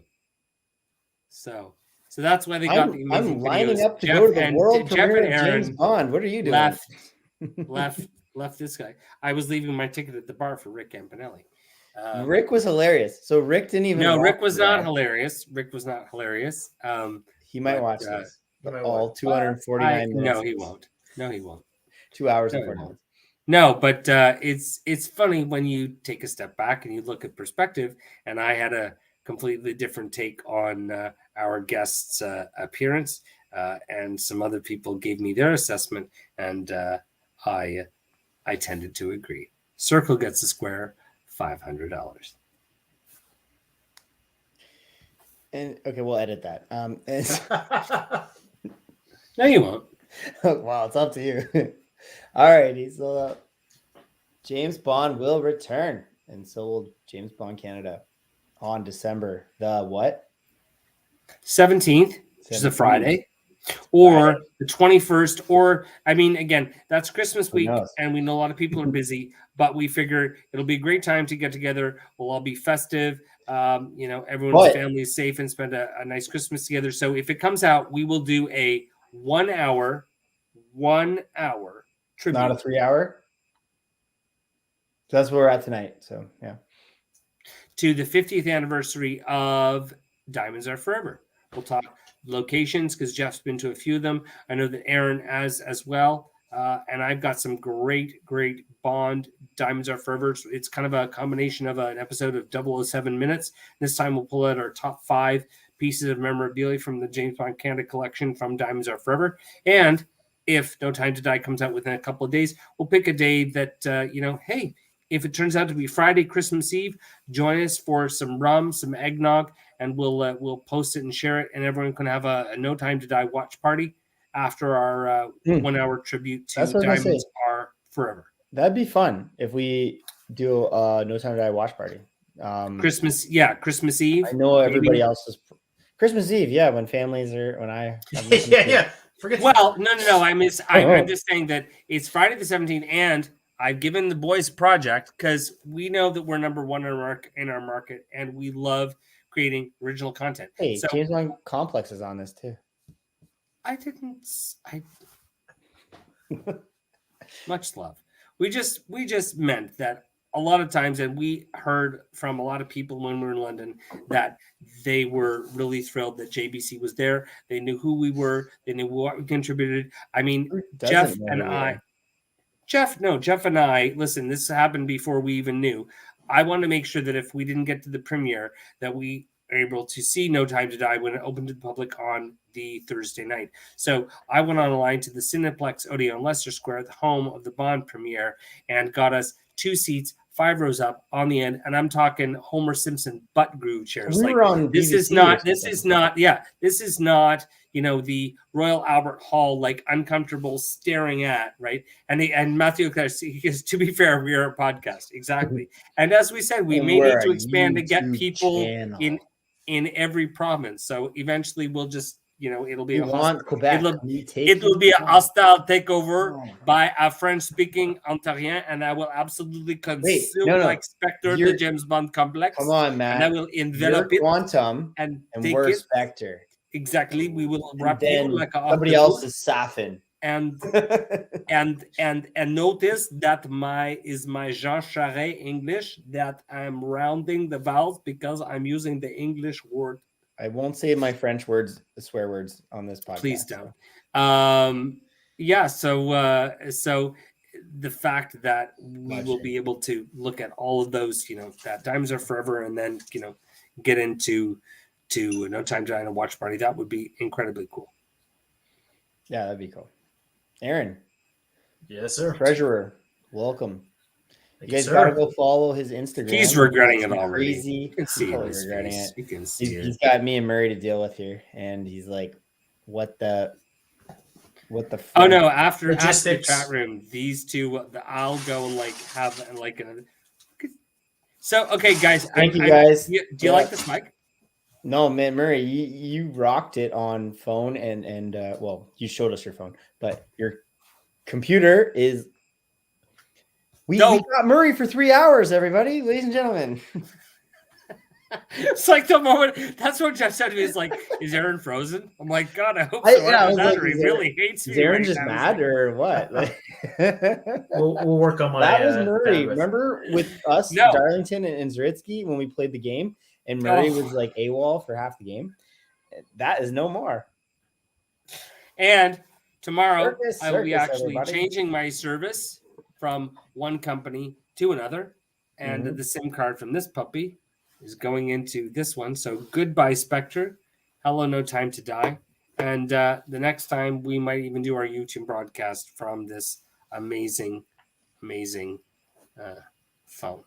So, all right, final thoughts. Hey, the East Coasters are tired and the West Coasters are tired. So sleepy. If you haven't, never tired. This sleepy. is probably pointless if you haven't got this far. You haven't hit the like button on the YouTube video yet. Please do. It helps us out. And for some reason, if you haven't subscribed to our channel, because we're way over 1,000 subscribers, you probably should. Way over. And that's no big deal. Hand to heart. That's all because of the guy on my left here. So I'm loving the fact that JBC is no longer a duo, now a trio. So welcome, Aaron. Yeah, Aaron, do something. Hope you feel the love. Hope you feel the love. Happy to help. Send us more rum. That's all. You know what? You're going to be president if you just keep sending us rum. Yep. Let's go. Well, that's a good heart. It's that's my best widely available here in Alberta. So. Yeah, I know. Seriously. Oh my God, brother up. Let's go to Canmore or Banff for a party. No, you guys. I told you, an old school evening of disco, drugs, and debauchery. It's called Murray 54 because there's the same number of Murray's experiences. Was a yes. Well, it was, and at one point, okay. Does anybody have I know people want to log off. Probably go if you're from the East Coast, log off. But any James Bond Trivial Pursuit, that game? Do you not have it? I don't actually have that edition, but I would love to play it sometime. I got it. Because we could do that before we go home. Okay, well, I was gonna say if we can't do the watch party, then we do like a Christmas Eve, because again, I know that a lot of people have a lot of stuff going on during Christmas, but one thing I'd asked Jeff and Aaron to do, which I did, I don't know if I think I have them close by. Hang on one second. You can still hear me. This was when I was looking for content. So at most of your local libraries, right, you can go and check out microfiche of whatever local paper is in your local library. So I'm getting Jeff and Aaron to head to the local library before our broadcast, and we're going to look for some actually original ads. Because one of the cool things about Diamonds Are Forever is that actually your Spectre eye would just be able to do this. It really blew his mind. One of the cool things is that Diamonds Are Forever was one of the few Bond movies that was actually released in North America before it was released in the UK. Actually opened here on December the 17th. Didn't open in the UK until December the 30th. So it actually turned out to be, because of the box office numbers, the number one movie in Canada that week. So when we do our broadcast when we do our broadcast on the 17th of December, 50 years ago from that date, number one movie in Canada was Diamonds Are Forever. So this was one I pulled out from Goldfinger back at the DeMille Theater in New York when it opened. So I'm going to check out for Vancouver, for Ottawa, Toronto, Calgary Herald, and we're going to try microfiche. Hell, Google is your friend. Sometimes because you need the newspaper. Yeah, the best thing is you just have to go to the entertainment section of that newspaper on December 17th or the Thursday the 16th, and you're going to find probably an ad that says starts tomorrow. So we're going to see if Aaron can find one at his local library from maybe the Calgary Herald. Is that Calgary Herald? Yeah. Jeff, maybe from the Toronto Star. Toronto Star or London Free Press, but yeah. Yeah, and I will see what I can find. I asked, oh my goodness. Hi, Sadie. Oh no! I'll be right back, guys. Oh, okay.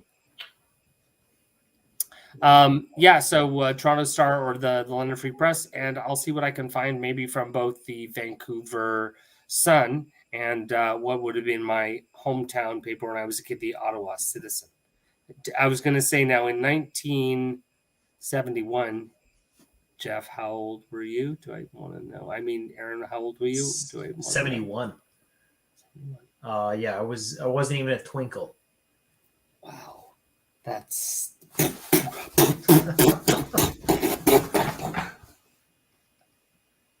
shots fired. That's not the one to run on the sand. Okay, so I was 3. I was 3. Yeah. And we actually were Facebook connected with some of the people involved in Diamonds Are Forever.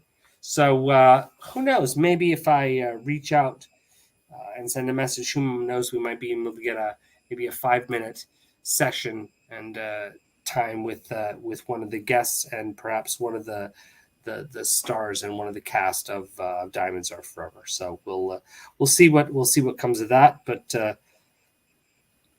now, by Christmas, this will be your last Christmas just that's with you and your wife, right? Yes, sir. Yeah, February. Wow. Yes, sir. Aaron's going to be a dad, everybody. I'm so excited for him. And how soon will you begin? Like, is it Bond music in the womb already? Are you already playing videos? And like, where are we? How bad has it gotten, Aaron? I haven't gotten quite there, but I do have a meme that I will be posting pretty soon. It's it'll show up pretty quick there. That's and only a Bond fan could appreciate that. That's just kind of beyond and kind of like amazing. How many times have you seen No Time to Die now, right? So I saw it the 3 times. So the premiere, I had tickets for the opening night at the IMAX, which was that. So that was because you got back on what the Friday. You got back like let's say late Thursday night. Thursday, but it was the following week is when it opened here. Right. The IMAX wasn't up that night, so they gave me tickets to the 4D. I would not recommend that for this movie. It's very jarring. Ooh, I saw Dune in 3D not too long ago, and I didn't even like that because I forgot. I'm like, I don't like wearing glasses watching a movie. No, the 4D, I don't know if you've been to a 4D, the entire platform of your seat moves. Oh yeah, no. I think I went one time and I don't know I forget what I saw, but I'd smoked a little bit before I went. And then I'd eaten like sushi, and I'm like, stop this! I'm like, I don't need to be smoking and like just jostled around. And no. Well, I saw it in 270X, which was really kind of like I don't know how to describe it. Like I don't want to say IMAX in like an enveloping experience, but it's like when you take like a 4:3 and make it like, full screen, but it seemed to go beyond that. It felt like I was wearing like VR goggles, but I wasn't because it has that extra edge of the screen. And obviously that the stealth jet was just like, holy crap. Like, the body was in the middle and the arms extended like all the way to 70. It was pretty amazing. Pretty amazing. So is our host gone for the night? Oh, I don't think so. He's probably just hey, you need to be monitoring this. This is going to be you in the next time we see you, right after December. You're going to have like no color, eye bags, right? Apricots here somewhere, right? And watching the baby monitor as you're doing this. You guys survived the me. Okay. Hi, I'm back. How we managed.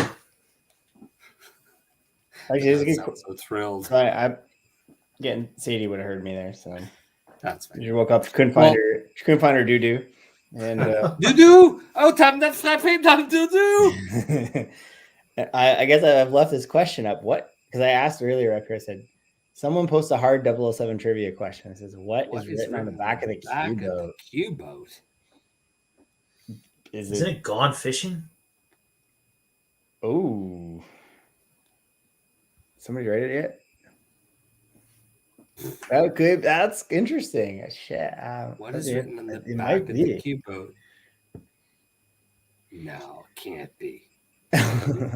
or it's just like XZY742 or something. Yeah, exactly. G-BHIN. Well, I don't know if I know that's the letters on the helicopter and figures only. So we'll wait till Matthew writes it or anybody else wants to. Name the James Bond movies that do not have a helicopter. Oh boy. Dr. No. Casino.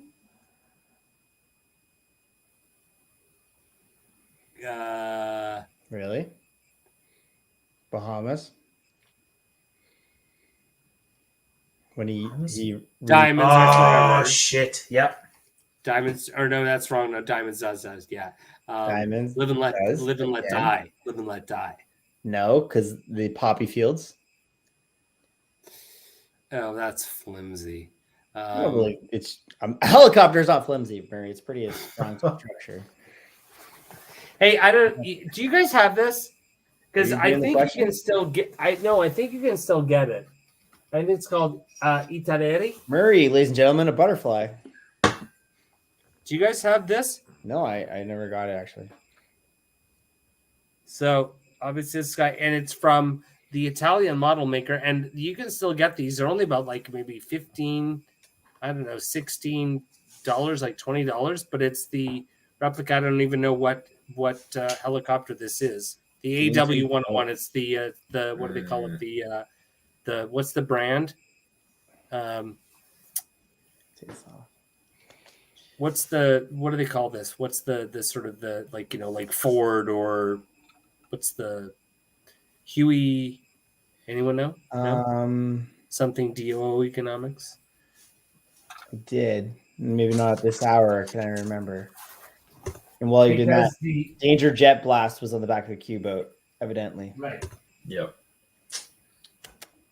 Then Matt, what Bond movies did not feature a helicopter? I don't know if it was Black Hawk, Morgan. Yeah, maybe, because it comes in, and if you guys should get it, because sometimes the packaging is even cooler does it not tell you on that, Murray? Yeah. Next one is you, Jeff. What character? Westland, Augusta Westland. Augusta Westland. Yes. That's what it is. And the packaging is often sometimes cooler than the unit. So yeah, check this out, guys. If you don't have it, it's got a little magnetic clasp and great packaging. That's Damien Falco. Come on, got there. Next, what character? Damien Falco. Is that really his name? That sounds like something from The Sopranos. No, because he was in Die Another Day, Murray. But we met him at Comic-Con, Quebec. Yes, I remember that. All right, well, Dr. No, we all know Dr. No didn't have a helicopter. Check. Was there any others? And I like the open-ended ones. Maybe it was 7 more. Maybe it was 2 more. Maybe it was 15 more. That's why I said the Dr. No trifecta. Well, one of the hardest trivias ever was Richard Skillman's, and it wasn't like name the 3 Bond movies. It was like name the Bond movies. So you're not sure to shut up or to be quiet when if you got to the right amount. So well, it's like creating new like Jeopardy categories, like film trifecta, and you get your questions like come on, Tom Cruise's courtroom drama leads to Will Smith's alien fighting. Okay. So, well, my helicopter question. So name them all.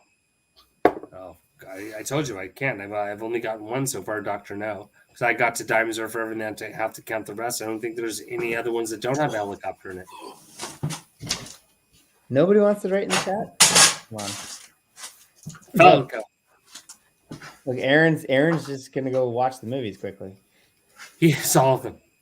All right, fellas. I think we're over at 3 hours, and as you said, it's late for you, late for all of us now, because it's got to be 11 o'clock in Calgary and 1 o'clock in the morning for Jeff. Someone pleasure, gentlemen. And I'll give you one of these if you can get it. It's late. It's late for me. It's late for Matt.